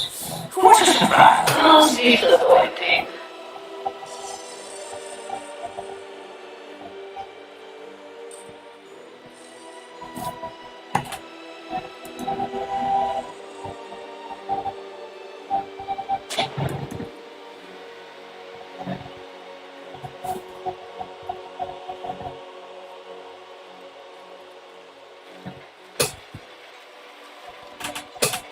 30 seconds to battle.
Radiant's courier has been killed.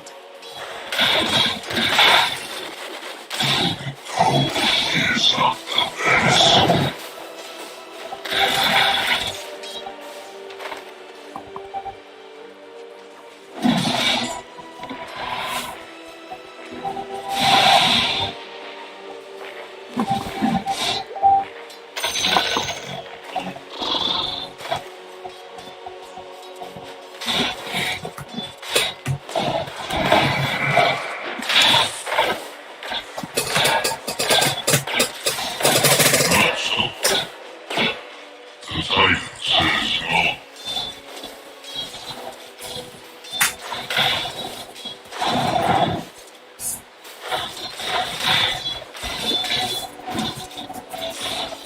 So what if I swipe at me, peasant?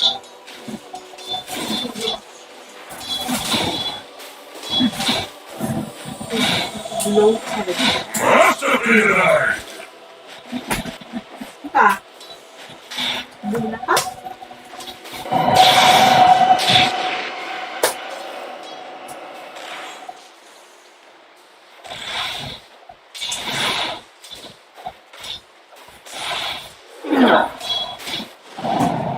Sa mahiga na ko pag headset din.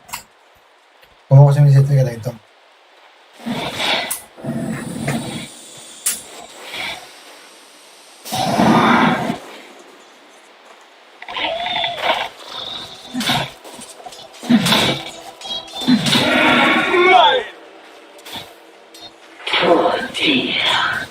Radiant's courier has been killed.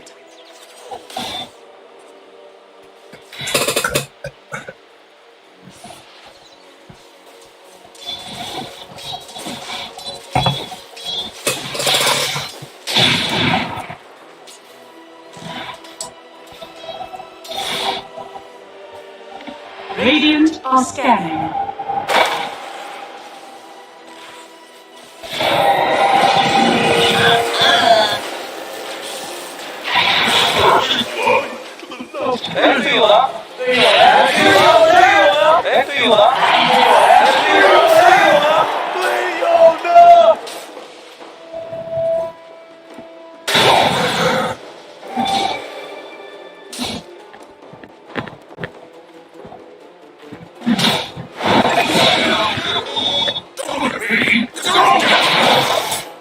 Go! That's good!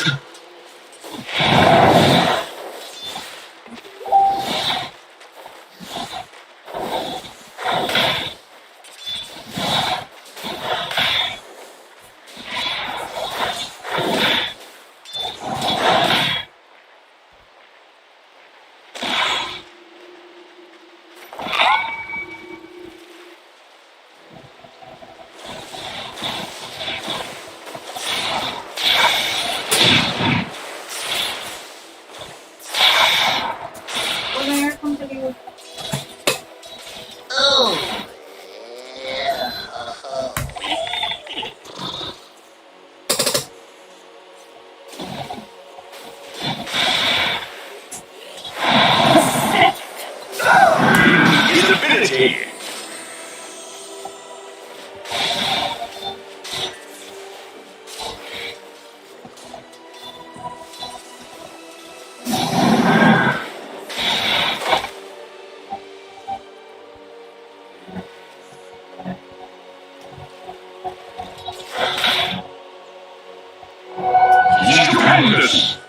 Mine is truly a blessed life.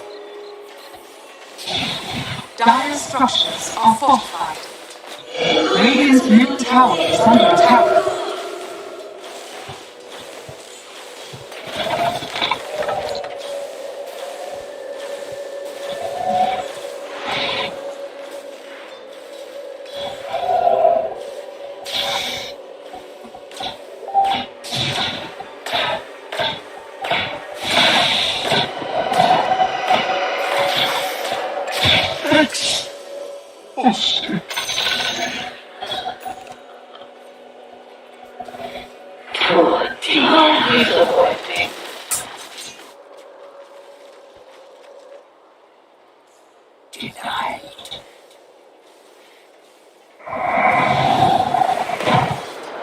Radiant's middle tower is under attack.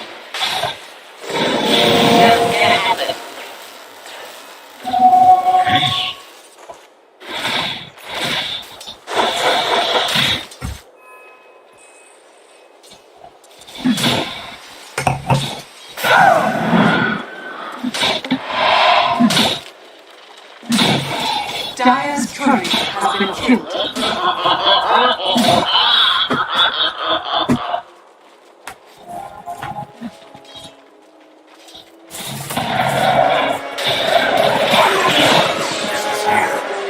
Brilliance ends in darkness, old man. Just like all the rest of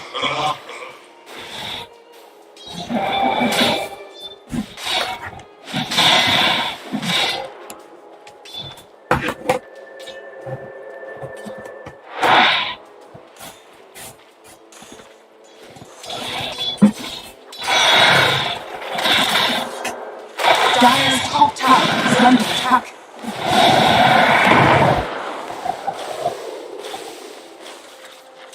Radiant's bottom tower is under attack.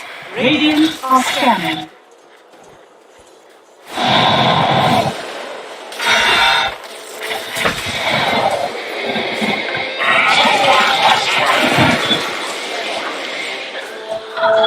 Oops.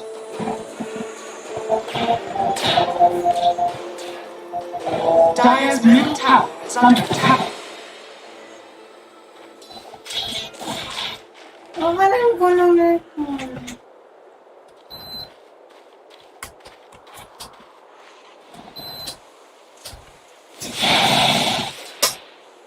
Ha? Alin na. I've been wanting this. Radiant's bottom tower is under attack.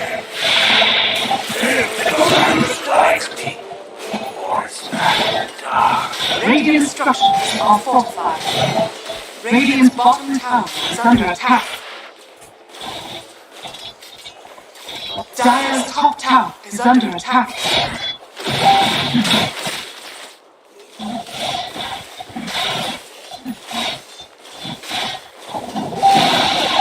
Radiant's bottom tower is falling.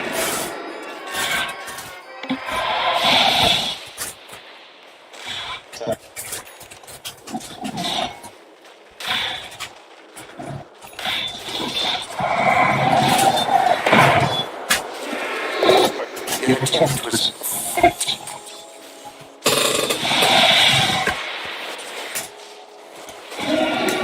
have to be a bit careful here from bait because sorry, you have to be careful from Hustler. Sorry, as the DP is a much bigger threat than whatever push you can put out as bait. And in your early game, you just don't have the space creator besides the Mars. So the Mars is to do all of this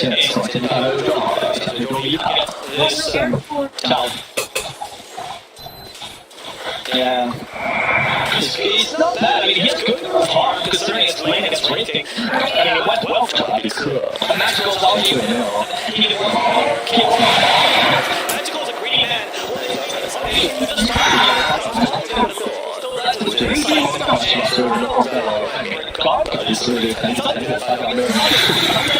Is 自己从现实科房子比较强势一波，改招都可以和结束，看一下够不够这一套。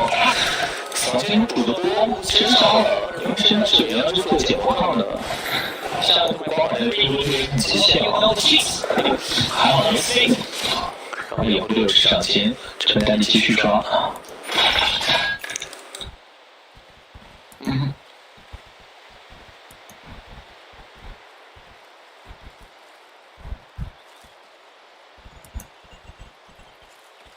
What for RDO? Yeah, of course. I mean, it's the best tier, dude. Even the third game in a row.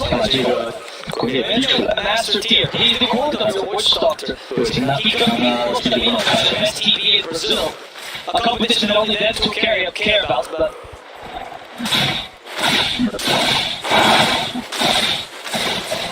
So, which innate demonic law did you roll for?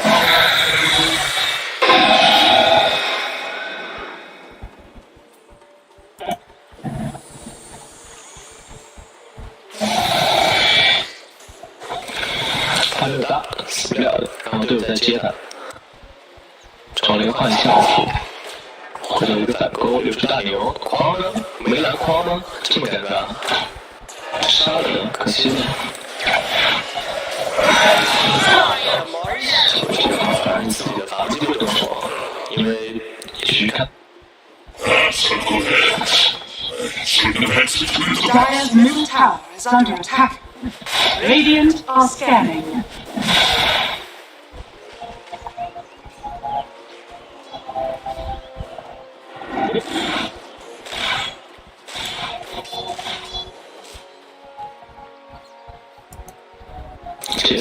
Radiant's bottom tower is under attack.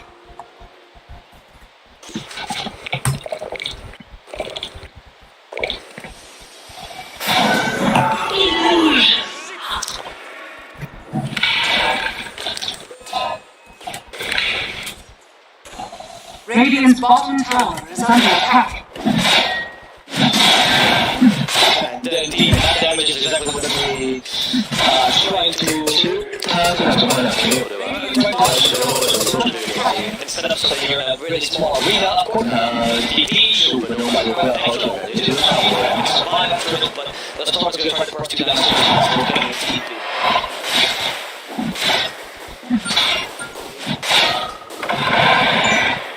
这不还细节有点差了，有没有拉力稳固？被黑龙跟蜥蜴直接屠晕了。其实勾出来慢慢打到就打到了，有点搞呀，这兄弟。好，真是2次累了。还要再恶心一点地。Sure, that self-response game is quite important. I can imagine this DP is going to play a bit more of a... Like, I think this game you can really easily go for like a ganking build, for example, or sorry, a tanky build with like a Shiva, Blink DP, that was very popular. I used to love that build a lot. I wouldn't be surprised if they ran something like that. Because this game, the only burst damage they truly have is when the TV has enough items to deal with you, right? But by then, ideally, you're tanky enough that they can't kill you. Even a Ghost Hunter's a good idea for the DP in this game.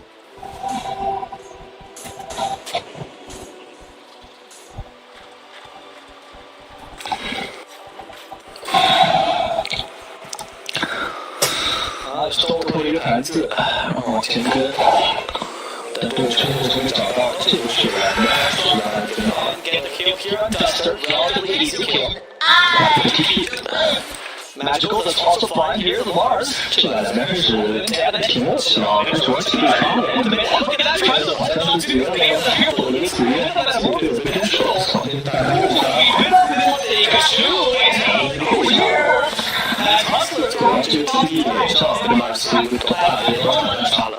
No more crazy ball ladies. I'm only gonna go by a bit of a month. They know their track is greedy. 好，现在光打手塔就点个大宝。你看这一把，RDO就明显很早就出来打架了，但大家只是为了打架，他们还没变啊，这个双刀。可是拼面具很舒服，都发不起嘴，第一波大流放。漂亮。真大意了。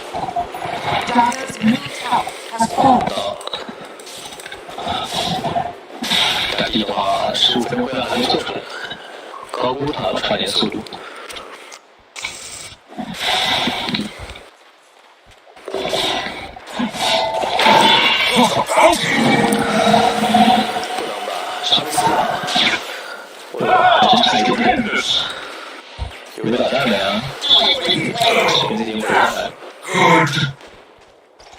感觉光是弹一下就杀了，控制在他内。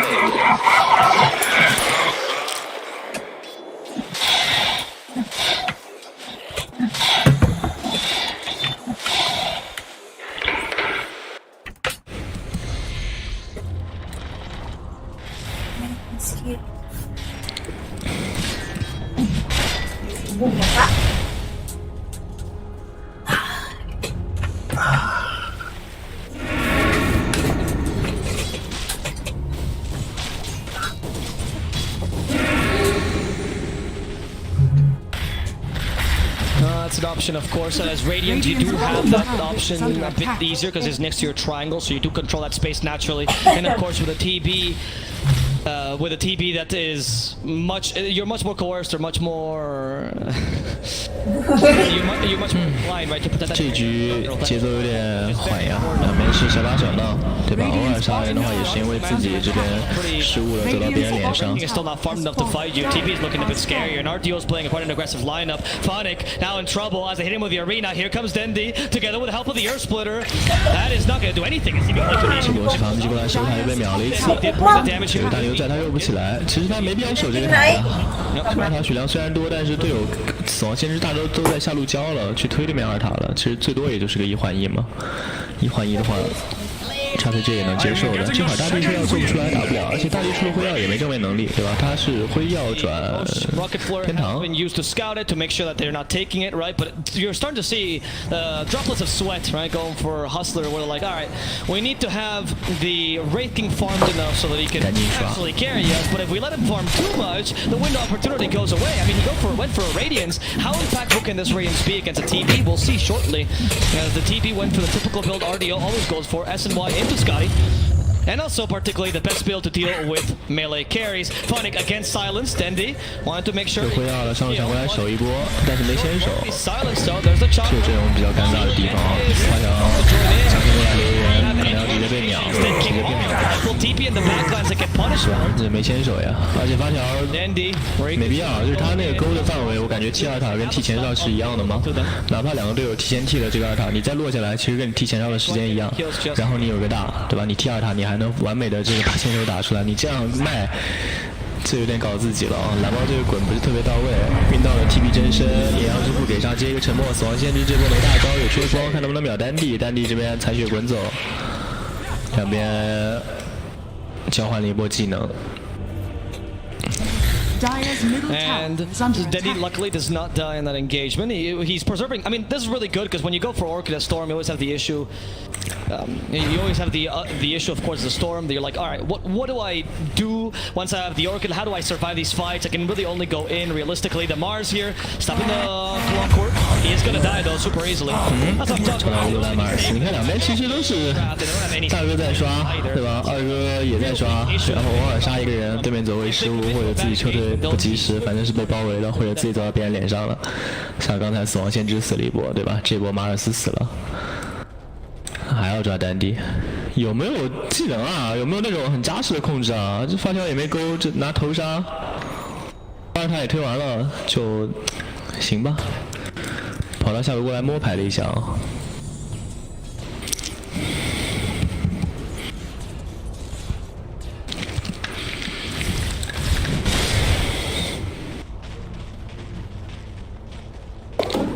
Who put that ground there?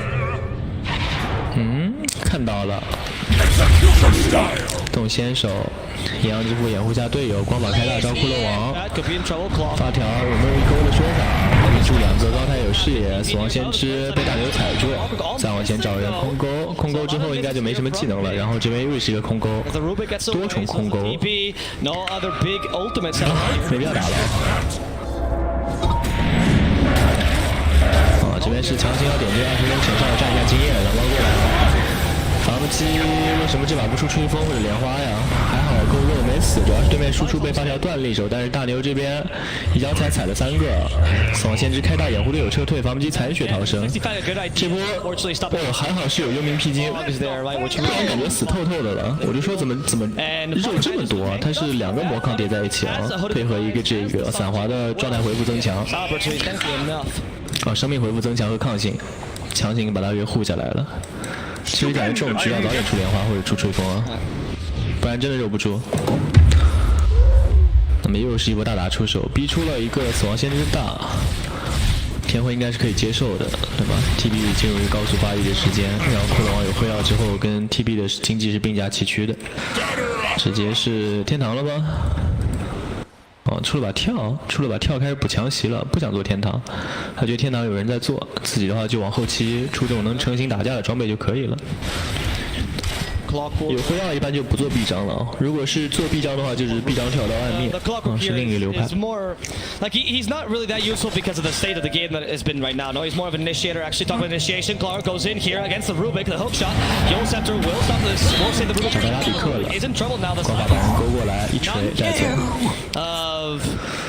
节奏好散呀！这边是队友想去打盾了，然后拉比克觉得队友就在身边，对吧？跑去中路吃了波线，结果自己被抓死了，盾也不敢开，光法没拦，这边开雾，两边是撞到了，找视野，发条没勾。They see the storm as well, or should see him with a rocket flare.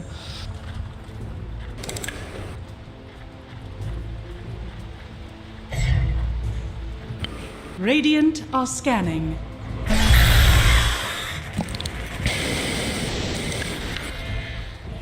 护的时间结束了，知道你想打盾，过来护一下。哦，这！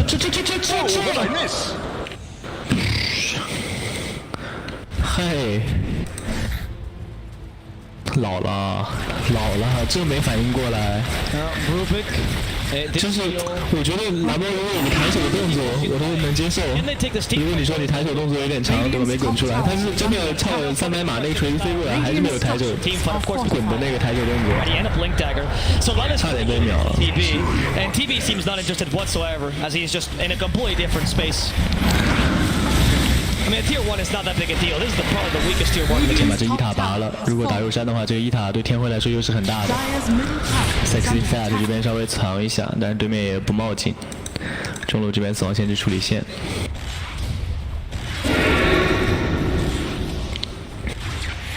哎，动手，蓝猫滚到一个铁男，不是很好动哦。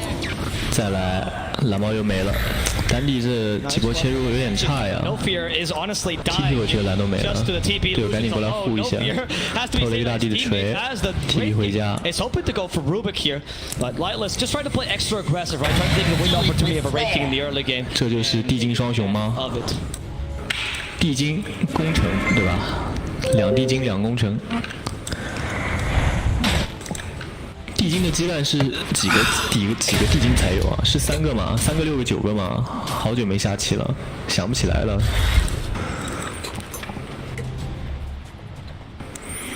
Did I feel a crick in my joint?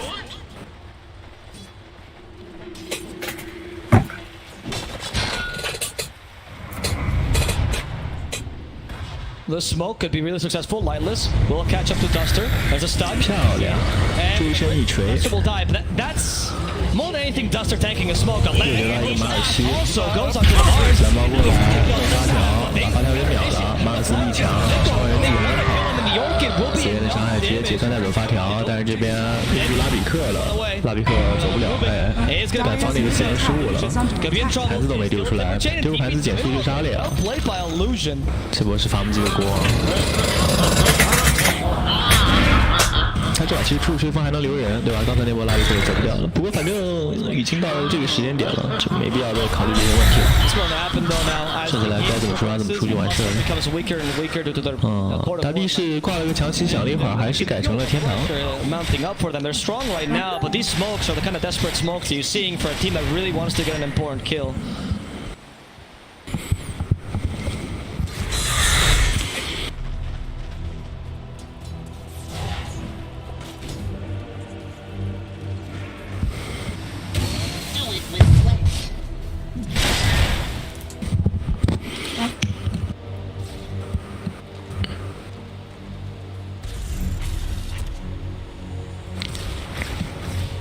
Okay, the smoke could be.还是想打盾，始终围绕着上半区在做文章。这波位置开无又是被伐木机给侦破。控赏金，大地有 TP， 光法有召回，光法已经开大了，随时可以把队友招过来的。首先就会将他装备去啊 ，BKB 到手。 But they are guaranteeing a lot of farm for TB though. Who now has Scotty is building an MKB against this Wraith King to make sure miss chances matter. They hope to clockwork, hoping to kill the Mars. Mars in trouble, more HP. Just before he dies. Now in trouble. 开启了 BKB， 缴械给到了 TB， 这边是把残血 TB 赶走，马尔斯选择买活，光法也选择买活。这边两个都买活了之后，没蓝的丹帝被找到了，有个血就杀了，已经没蓝了，下一刻滚不出来，大帝还能再跟一手跳的，而且走得非常快，直接一把暴击 P。讲道理直接 T 是不是啊？他得直接紫源 T 对吧？ 紫源 T 可能会走，因为到时候伐木机还没来，但是基本上也是死的，因为自己蓝滚空了。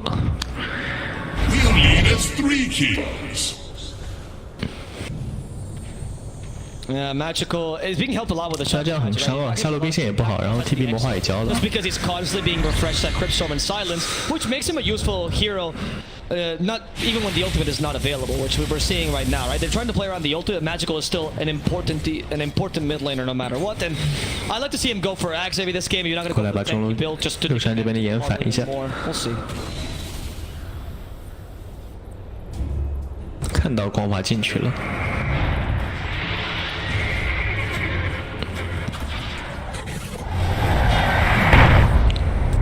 Wraith King does get a stun up, and again it's dust to the target. One crit should do the trick. One crit should do the trick. Let's wait for it. There we go.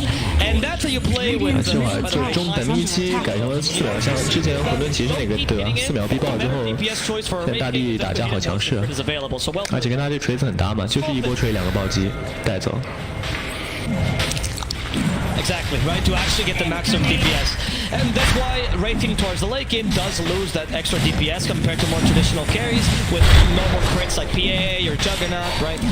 这样子你下路过去带线了，直接过来开盾。蓝猫漏的话，这盾就随便打了，因为没人能抢。 Dire's bottom tower is under attack. Your shrine has fallen to the dark.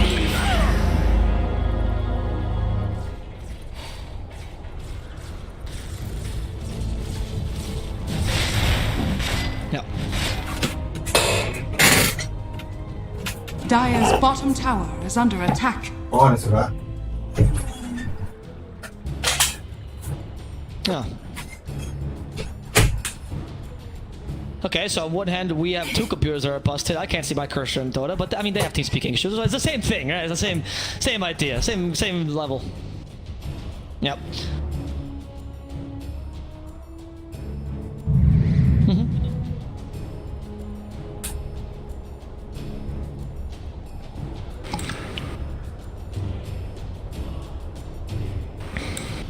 Actually, I was saying that while you were gone, by the way, that's exactly the build I was suggesting him to go. I thought that was the best build that you could go for. Frontline tanky DP with Shiva's Blink Dagger afterwards. Speaking how that build was very popular in NA for a while, right?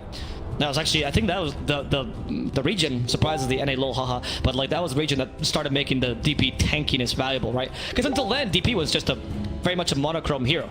You build Yule Scepter, then you build BKB, and you play around Exorcism, DP, you know, in a nutshell. And then people in NA were like, what if I built Blink Dagger on her? And everyone's like, Gunner, you madman. 有个问题啊，大地下巴旁边这2道牙齿是什么呀？是装饰品吗？所以是装饰品吗？ Which is my favorite. 对吧？你看它这是用绳子绑起来的。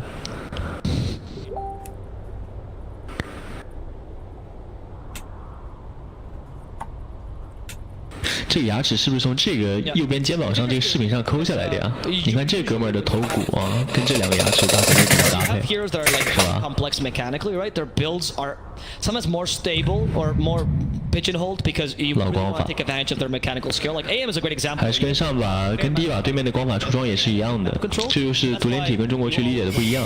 国内的话就是吹杖，国外的话就是绿血 Maker 回光。You don't necessarily need to synergize to use them, and that is why the fun of these heroes actually used to come from how do you build them? 致命好装备啊！这打蓝猫 to mitigate the weaknesses they have. 现在就可以考虑上去先劈一刀了，跳劈，然后接个锤拉满。Okay, well, my listeners, thank you for that, Richie. Not gonna answer my. I just gave a fucking 50-minute lecture. Richie just silent. Just silent. Now I know how my tower is under attack. That was it. Now I know how has been denied. My professor felt. Yeah, exactly. That's there. Radiant are scanning. Do it with flair.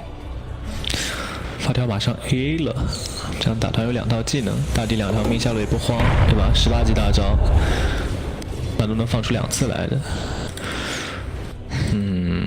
恐惧利刃是出了个 MKB 打灰药。So then the Static Gremlin does give you vision in a small area, which is why he's using it around the trees to make sure they can't be ganked by surprise. They're cutting the lane pretty effectively. They just want to elongate this game. We already have MKB on TV, which is what I was going to point out now, which is what's going to mitigate any sort of radiant shenanigans. 怎么先知这个盾还有3分钟 So goodbye evasion. Of course. 中路线推过去之后可以直接转下。You'll have at least a way to. 看叉推这想推哪一路了？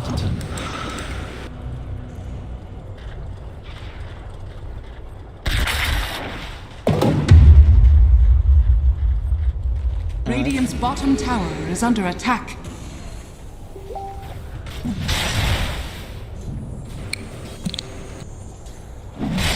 想推上路，应该就是等大地把线处理过去之后，直接一路怼2塔了。2塔怼完转中，这边队友在找人哦，反正有光法在哦，但是光法没大招，那大地还是得跟，是吧？大地直接走过来了，又跑去下路收线了。到底推哪路呀？这个盾总不能就这么白给吧？这个盾白给了，哦，过来控服，嗨。这个刚才说了吧，没看到怎么打起来，但估摸着应该是一刀跳劈，因为跳劈比跳锤的这个更难反应。接个沉默之后，来一个锤，对吧？然后发条调整到最后，发条不为过，带走了。Radiant's middle tower is under attack. Double damage. Radiant structures are I didn't think of it, but Shocker Magic actually with the Wraith King does give him a double crit. So that's not a bad idea. I mean, not Shocker Magic right after. 好多小图标， better DPS towards the lane. 死亡线就直接上高了。 I actually didn't consider it. 出了勇士法医。 Tidebringer works the Kunkka, which of course every time everyone remembers Tidebringer and Shocker Magic, you guys will remember Illidan being really mad about it and go, "I can't believe you win abusing a bug in a pub match." And then the famous line that settled everything. Yes, Nyx is indeed a bug. Radiant's middle tower has fallen. Because there was another player playing Nyx in that match. I forgot who it was. Dire's top 有 tower 点弄 is 香， under 差点 attack. 滚死。提前上个紫源是不是滚死了呀？那个伤害结算，说不定有机会能带走啊。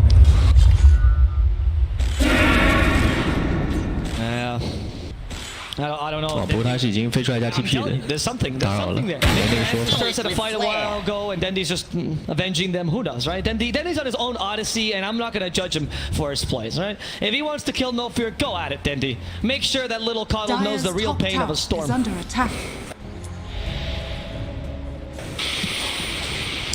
中路留了个谁？留了个伐木机，血晶了已经，没什么想法。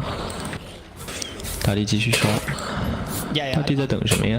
他们这个盾就白给了吗？ Here's another one. Yep. 不打了，打起来了。蓝猫过来拱光法，蓝已经拱空了。哦，有一个双攻。 And with a timber saw. 对，但刷了一下之后自己这个操作失误了，被杀掉蓝猫。 救一下队友，蓝猫开始直接就上去了。这边哈利特跟发条1换1，蓝猫没蓝了，再追一下，但是少个吹风，留不住人，毛一下把人毛走。 Hiding in the trees after getting the kill onto the clockwork. Wow. Sorry, the coddle. Sorry. That was an incredible 4-staff illusion, my man. Literally just saved that team fight there. Otherwise, that was Dendy dead, and definitely Clockwork would have lived.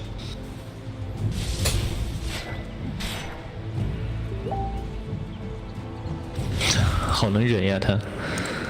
上路看到一个双倍符，那这个盾就消了是吧？也没打起来，出魔晶。魔晶其实，感觉还行啊，这把因为要去刚 TB 的正面，感觉还可以，因为他是偷取护甲，对吧？他越吸自己越硬。啊？这身体就出来收线了啊！看到对面人在脸上了吗？有10秒 DPP 只能换队友。然后大地双倍还在往前跟 ，TB 没换血了，随便打，偷了一个波，锤住，把人毛走，掩护一下。交了之后给XACJ找到一波机会啊，还好第一时间动手的时候，其他辅助都不在夜2个大哥身边，所以这波的话，哪怕是马尔斯残血 ，TB 大招用过了，还是安全撤退。但是这个大就不能浪费啊，稍微上来过来推一下兵线。Let's see. Timber Saw. No, the Wraith King. There's the Scotty to. 杀对方的，可以杀了，资源给上带走。双位啊，这波 DP 大结束了，你在那儿干嘛？死亡先知都走了，你还在那儿搁那刷野，搁那秀。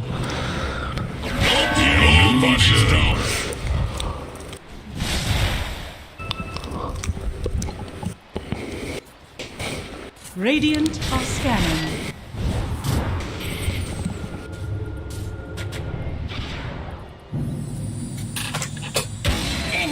这边是杀了伐木机之后一波进攻，到了对面中路2塔，兵线稍微等一下，也是没塔防的，可以把2塔拆掉，上路去点前哨，然后等下一个盾刷新。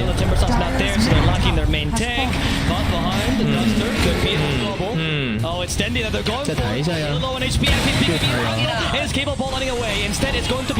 但是刷一下刷到了，不会被发条逮下吧？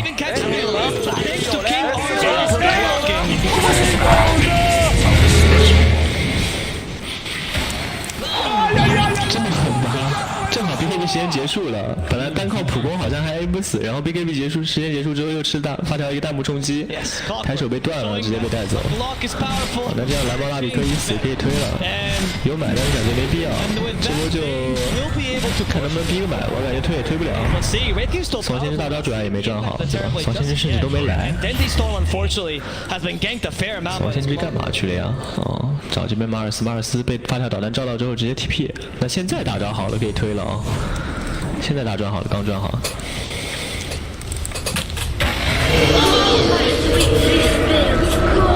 Radiant's middle tower is under attack. 这顶个塔防，蓝猫应该不会买的，是吧？没必要买，10秒钟就复活了。但是天辉的话，一眼的话，估计也就推个天辉高地塔，差不多可以结束了。再打没必要，风险系数比较大，我还要打，还要打。死亡先知觉得自己 BKB 还没交，马尔斯这个先手不是很成功，直接自己要被秒了。发条过来不点，伐木机过来不有点伤害，然后代表对面的天辉马尔斯，再这样马尔斯一刀蓝猫火也没用。所以这波为什么不等丹尼复活呢？丹尼牵手了一个伐木机，只要没有马尔斯啊，打团有点虚的。这边发条，发条刚才应该是 A 杖放完之后超速运转的一个晕眩啊，把它定在了原地。狗队友走了，可以杀了一个3号位，推了一个高地塔。盾的话还有1分钟刷新，上路一大波兵线再推进去，一眼得去处理兵线，但是有光法在啊，谁去都可以，踢过去招回来就完事儿了。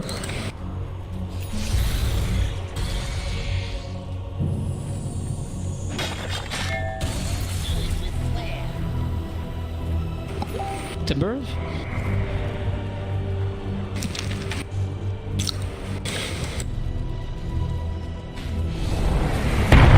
一脚踩 On whom? On 平时剑好装备啊，这个推起来就很舒服了。打团的时候打完团换一下，他直接带平时剑了，反正攻速也非常受用。这样盾还有20秒，都在围绕上半区，但是夜眼的话已经铺好视野了，天辉是没法走过来，然后夜眼的高地也是看到了天辉人的部署。这一波光法开大，把上路带线的兄弟拉到身边，好像有想法，看发条能不能打一个比较好的先手，先开了一波雾，大地走在最前面。哦呦，这个勾是真地准。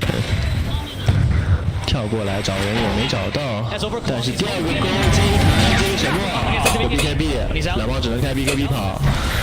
大牛给他打出2个，这个恶向胆战之后居然想过来秒光法，把光法秒掉 ，BKB 时间正好结束，很顺的队友呢，队友直接被双方被大地直接给爆死了。我们这个姗姗来迟看魔化这个脚线，大地要交第1条命，还是比较热闹，有个强袭，是比较说的伤害第2个脚线给到。自己队友的身边，然后死亡先知开启大招，正面先不跟这个长时间 BKB 的 TP 站撸，蓝猫滚过来 BKB 还在 CD 的这波风暴之灵威，队友一个退，赶紧把他救下来，然后大地在等自己3级大招的冷却时间，上路有个恢复，好吧，发条感动的哭了。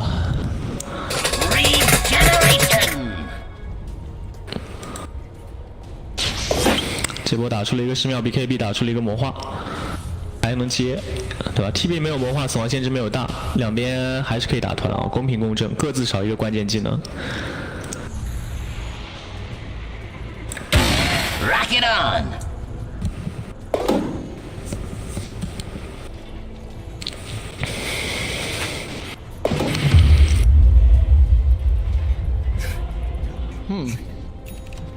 I think Penta is short one of the better items on Wraithing. Like Leveler is nice for pushing, but the extra 死亡限制是已经有魔晶了啊， name alone is capable is 被光法招过来了。catch up to TP, and we saw there that all we need 好装备，法术棱镜， Wraith Gang and hit 冰甲，勇士法医。 a soft trial. 勇士法医跟冰甲，你别说，还真是一个色系的。而且勇士法医正好缺了胳膊这一块，对吧？冰甲可以续上。来了，动先手，光法顶在前面留人，在卖。 找了一下，找到马尔斯，好像是勾大牛的路上，马尔斯想跳过来开大，结果被发跳直接断了。大牛这边踩4个，但是马尔斯已经被秒，这波马尔斯有点倒霉啊，这都被秒了。然后发条现在有个寄予长袍，那他现在是控制时间还拉得挺满的嘛？可惜面板上看不到。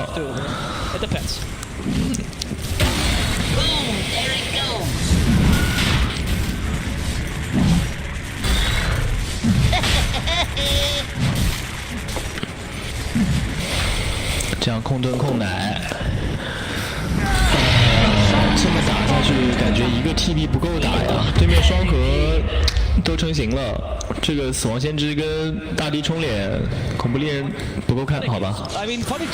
他这把为什么要补绿甲呀？他在做强袭，有做强袭的必要吗？这把感觉反而没必要做强袭啊。第一把打小黑为什么不做啊？第一把打小黑不做强袭，这把开始做强袭了，这把。 又没有这个减白字，就是减白字甲也无所谓啊。死亡先知那个抽甲没那么夸张吧？需要做强袭，但他真的很不爱出 A 仗就是了。这边找一个落单的，找到谁？找到发条，隐身无敌，弹了一下，好，把发条给秒了。 然后把大地招回来，帮兄弟找回场面。法姆基一个人包抄后排，看到一个魂没蓝的丹帝，看到大牛，怎么讲？一套技能刮了丹帝半血。这边大地上来先交了一条命，但是大地有大晕，脚线还没死。这个直接残血上面，只能继续打1屁就好了。那这口杀人如麻 ，TP 倒了，其他的兄弟还能跑不？有个跳，有个闪灵，赶紧走。 Okay, sexy fat does begin. 秀呀！ But that's 谁的莲花 ？Funny 的莲花。Because under with Lotus Sword, what ends up happening is it does actually pierce BKB to Lotus to BK through Lotus Sword for some reason. It's been a bug forever. And 我感觉啊，这波上来虽然秒了一个辅助，但是对面带盾带奶，这个地形哪怕你有高台视野，你这个低坡冲，这是一个3面环山，对吧？伐木机在这儿断你后路，然后大地在这个位置，光马在后头跟着，你这不是地形也很差，然后自己哪怕是5打4，也是对面带盾带奶，其实人数上也是劣势啊，想的有点多，而且关键2把绞切刀也是把这个恐怖猎人整得明明白白的。 好的，那这样子先破一路，啊，先破高地外塔，这是第2路了已经。好勾，然后自己夸护一手，然后过来杀发条，发条送了，但是控制是拉满的，补了沉默，双抽，漂亮。往那一波打跌，带走对面本来想要基地了，但是看到两个买活，还是先狙一下。残血马尔斯过来开大秒，光法被秒。大力这边交代的第一条命，他们现在在旁边，大力这里感觉连死2次了。能不能走？想拼一个，没拼了。两个买活守住了这一路，奶酪是没来得及递给兄弟啊，但是Sexy Fat还在拿命留人。方那个是有奶的，有血晶，看能不能抢救一下。吃血晶，再吃奶酪。莲花一给自己抬了一手对面，还想换一个，还真给他换掉了。哦，那这样子的话尽力了，对吧？尽力了。这波团看看交了几个买啊？2个买。打对面一波5人团灭，只要死亡先知见好就收了，是吧？溜得飞快。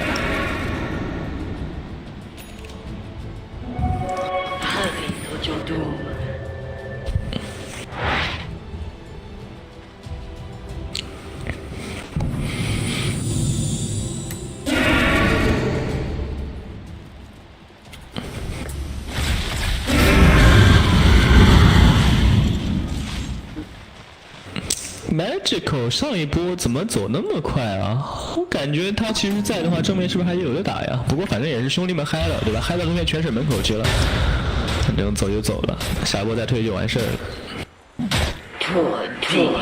What, RDO? Yeah, honestly, we just melee for him. Like, he's just very powerful against Wraithing in general. I don't think it's that. I don't think the matchup is honestly bad at all for TP because of his high armor. He can. 这样盾要消了啊！这个盾没打出优势，只推了一个高地塔，然后跟对面买活拼了波团。那经济其实是有来有回的嘛，没拉开，还是跟之前一样。Whatever is the opposite of pizza party after this, I don't know. Dude, this guy has been carrying the game so hard. Give him a raise. If he doesn't have a salary, give him a salary. Rock it on! I know, dude. I'm a caster. What are you Dire's talking top about? tower is under attack. Jackpot! 5风长剑。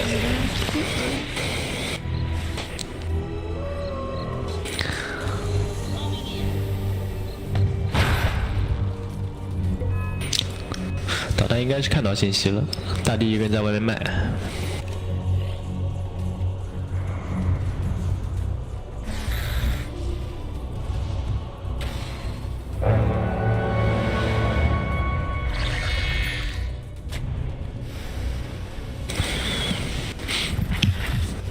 Dire are scanning.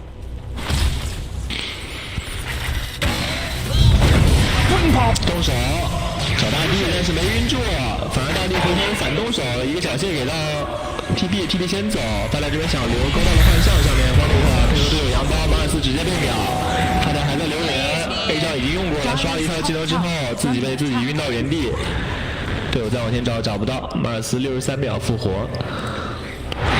TP 是回家，上路幻象在带线的时候是选择让大地过来处理，然后光把开大把他拉回来，没有问题啊。扫限制这个大逼退了对面，扫限制直接做刷新。Radiant are scanning. Do it with flair!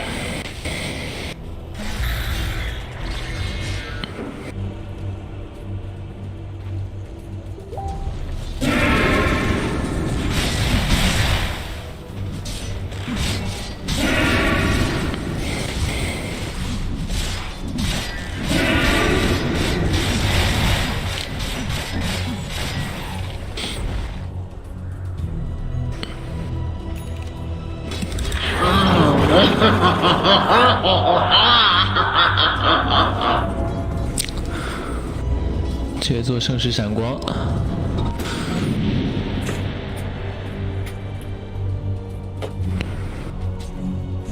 ，5人开往上路找，看到这边视野下围大地，大地是落单的，因为他觉得有光法可以拉他。那这波的话，大地双马也直接开溜，好像还是能抓到，哎，应该是能拉到的，手慢了。然后自己赶紧跑，要开团，想开，但是找不到视野，蓝猫直接回家了。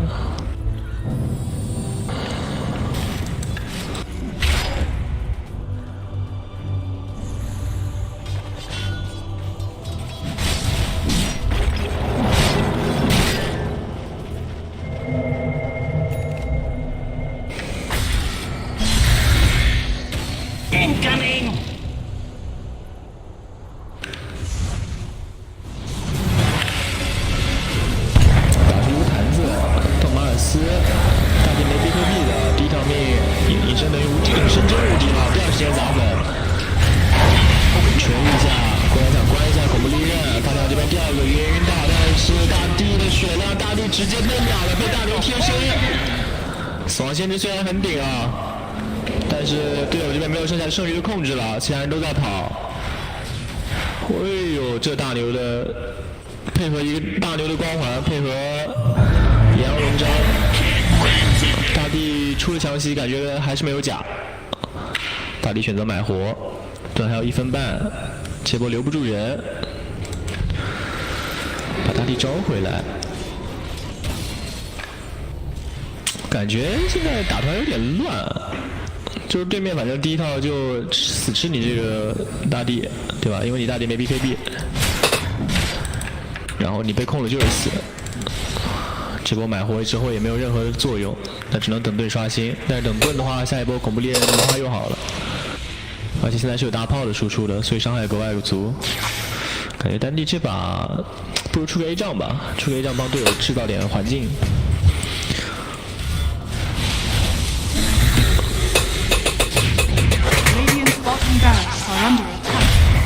强行推，但是死过2次之后，大帝现在不敢走上去了。刷了一个大招吗？大招 CD 好了，好快啊，感觉。刚开多大？还是我记错了？下路直接被死亡限制推掉。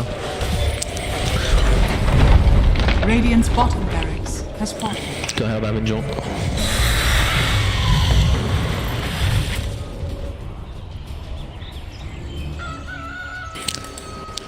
和平啊！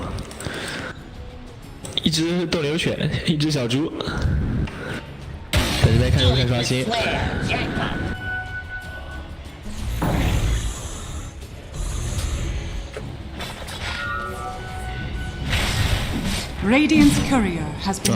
还是要出 BKB 吗？这个盛世闪光这种烧一烧吧。没有 BKB 被贴身真的就直接秒了。Radiant are scanning.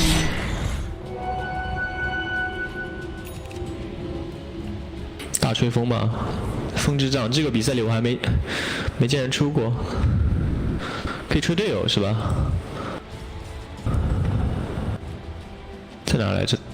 这个我不仅比赛里我自己都没出过，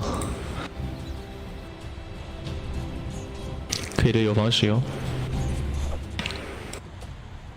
还是做了盛世闪光。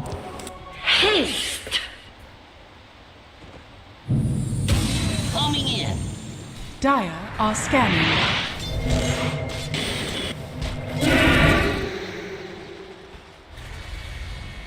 盾奶刷新是 TP 更喜欢的，打得很快啊，减价给上直接秒了。来，发条看能不能抢，但直接不管了，直接打。哎，勾到了！先上发条再拿盾很秀，这个流量不愿意处理，蓝猫吃的快点绕。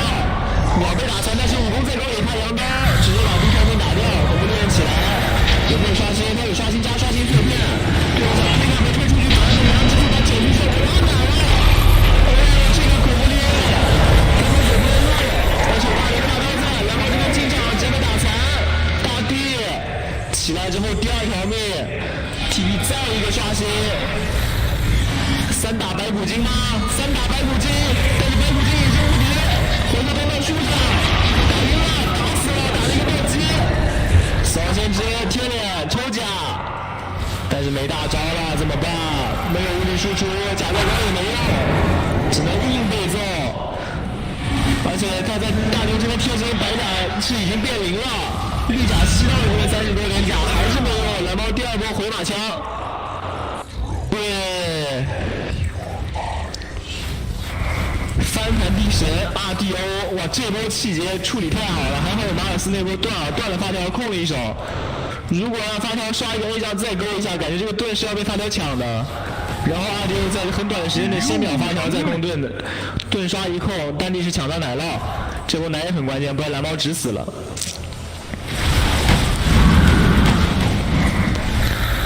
75秒，大帝上一波买活死。主要是死亡限制刚才那波推高地推完之后，自己大招第一时间没刷好，也很尴尬。但这波有光法守塔，推不上去很烦啊。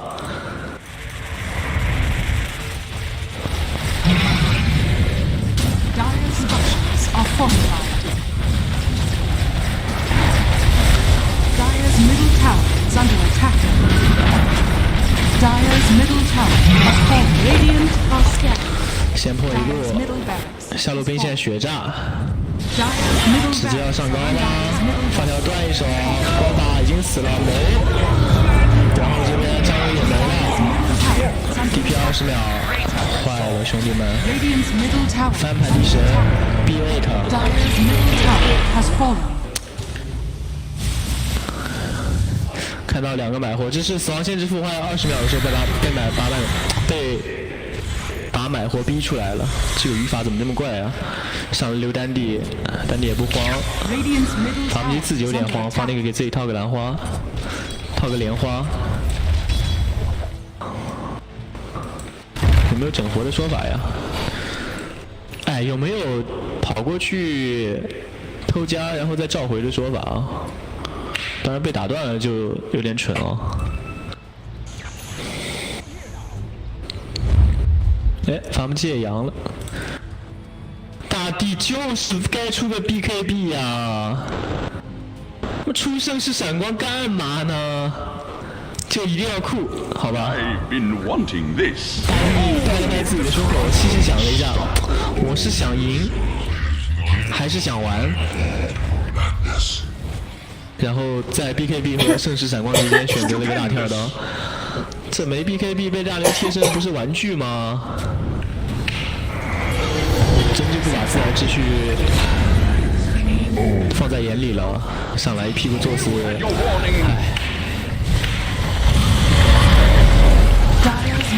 做死了光法啊，然后假面冲起来直接被带走。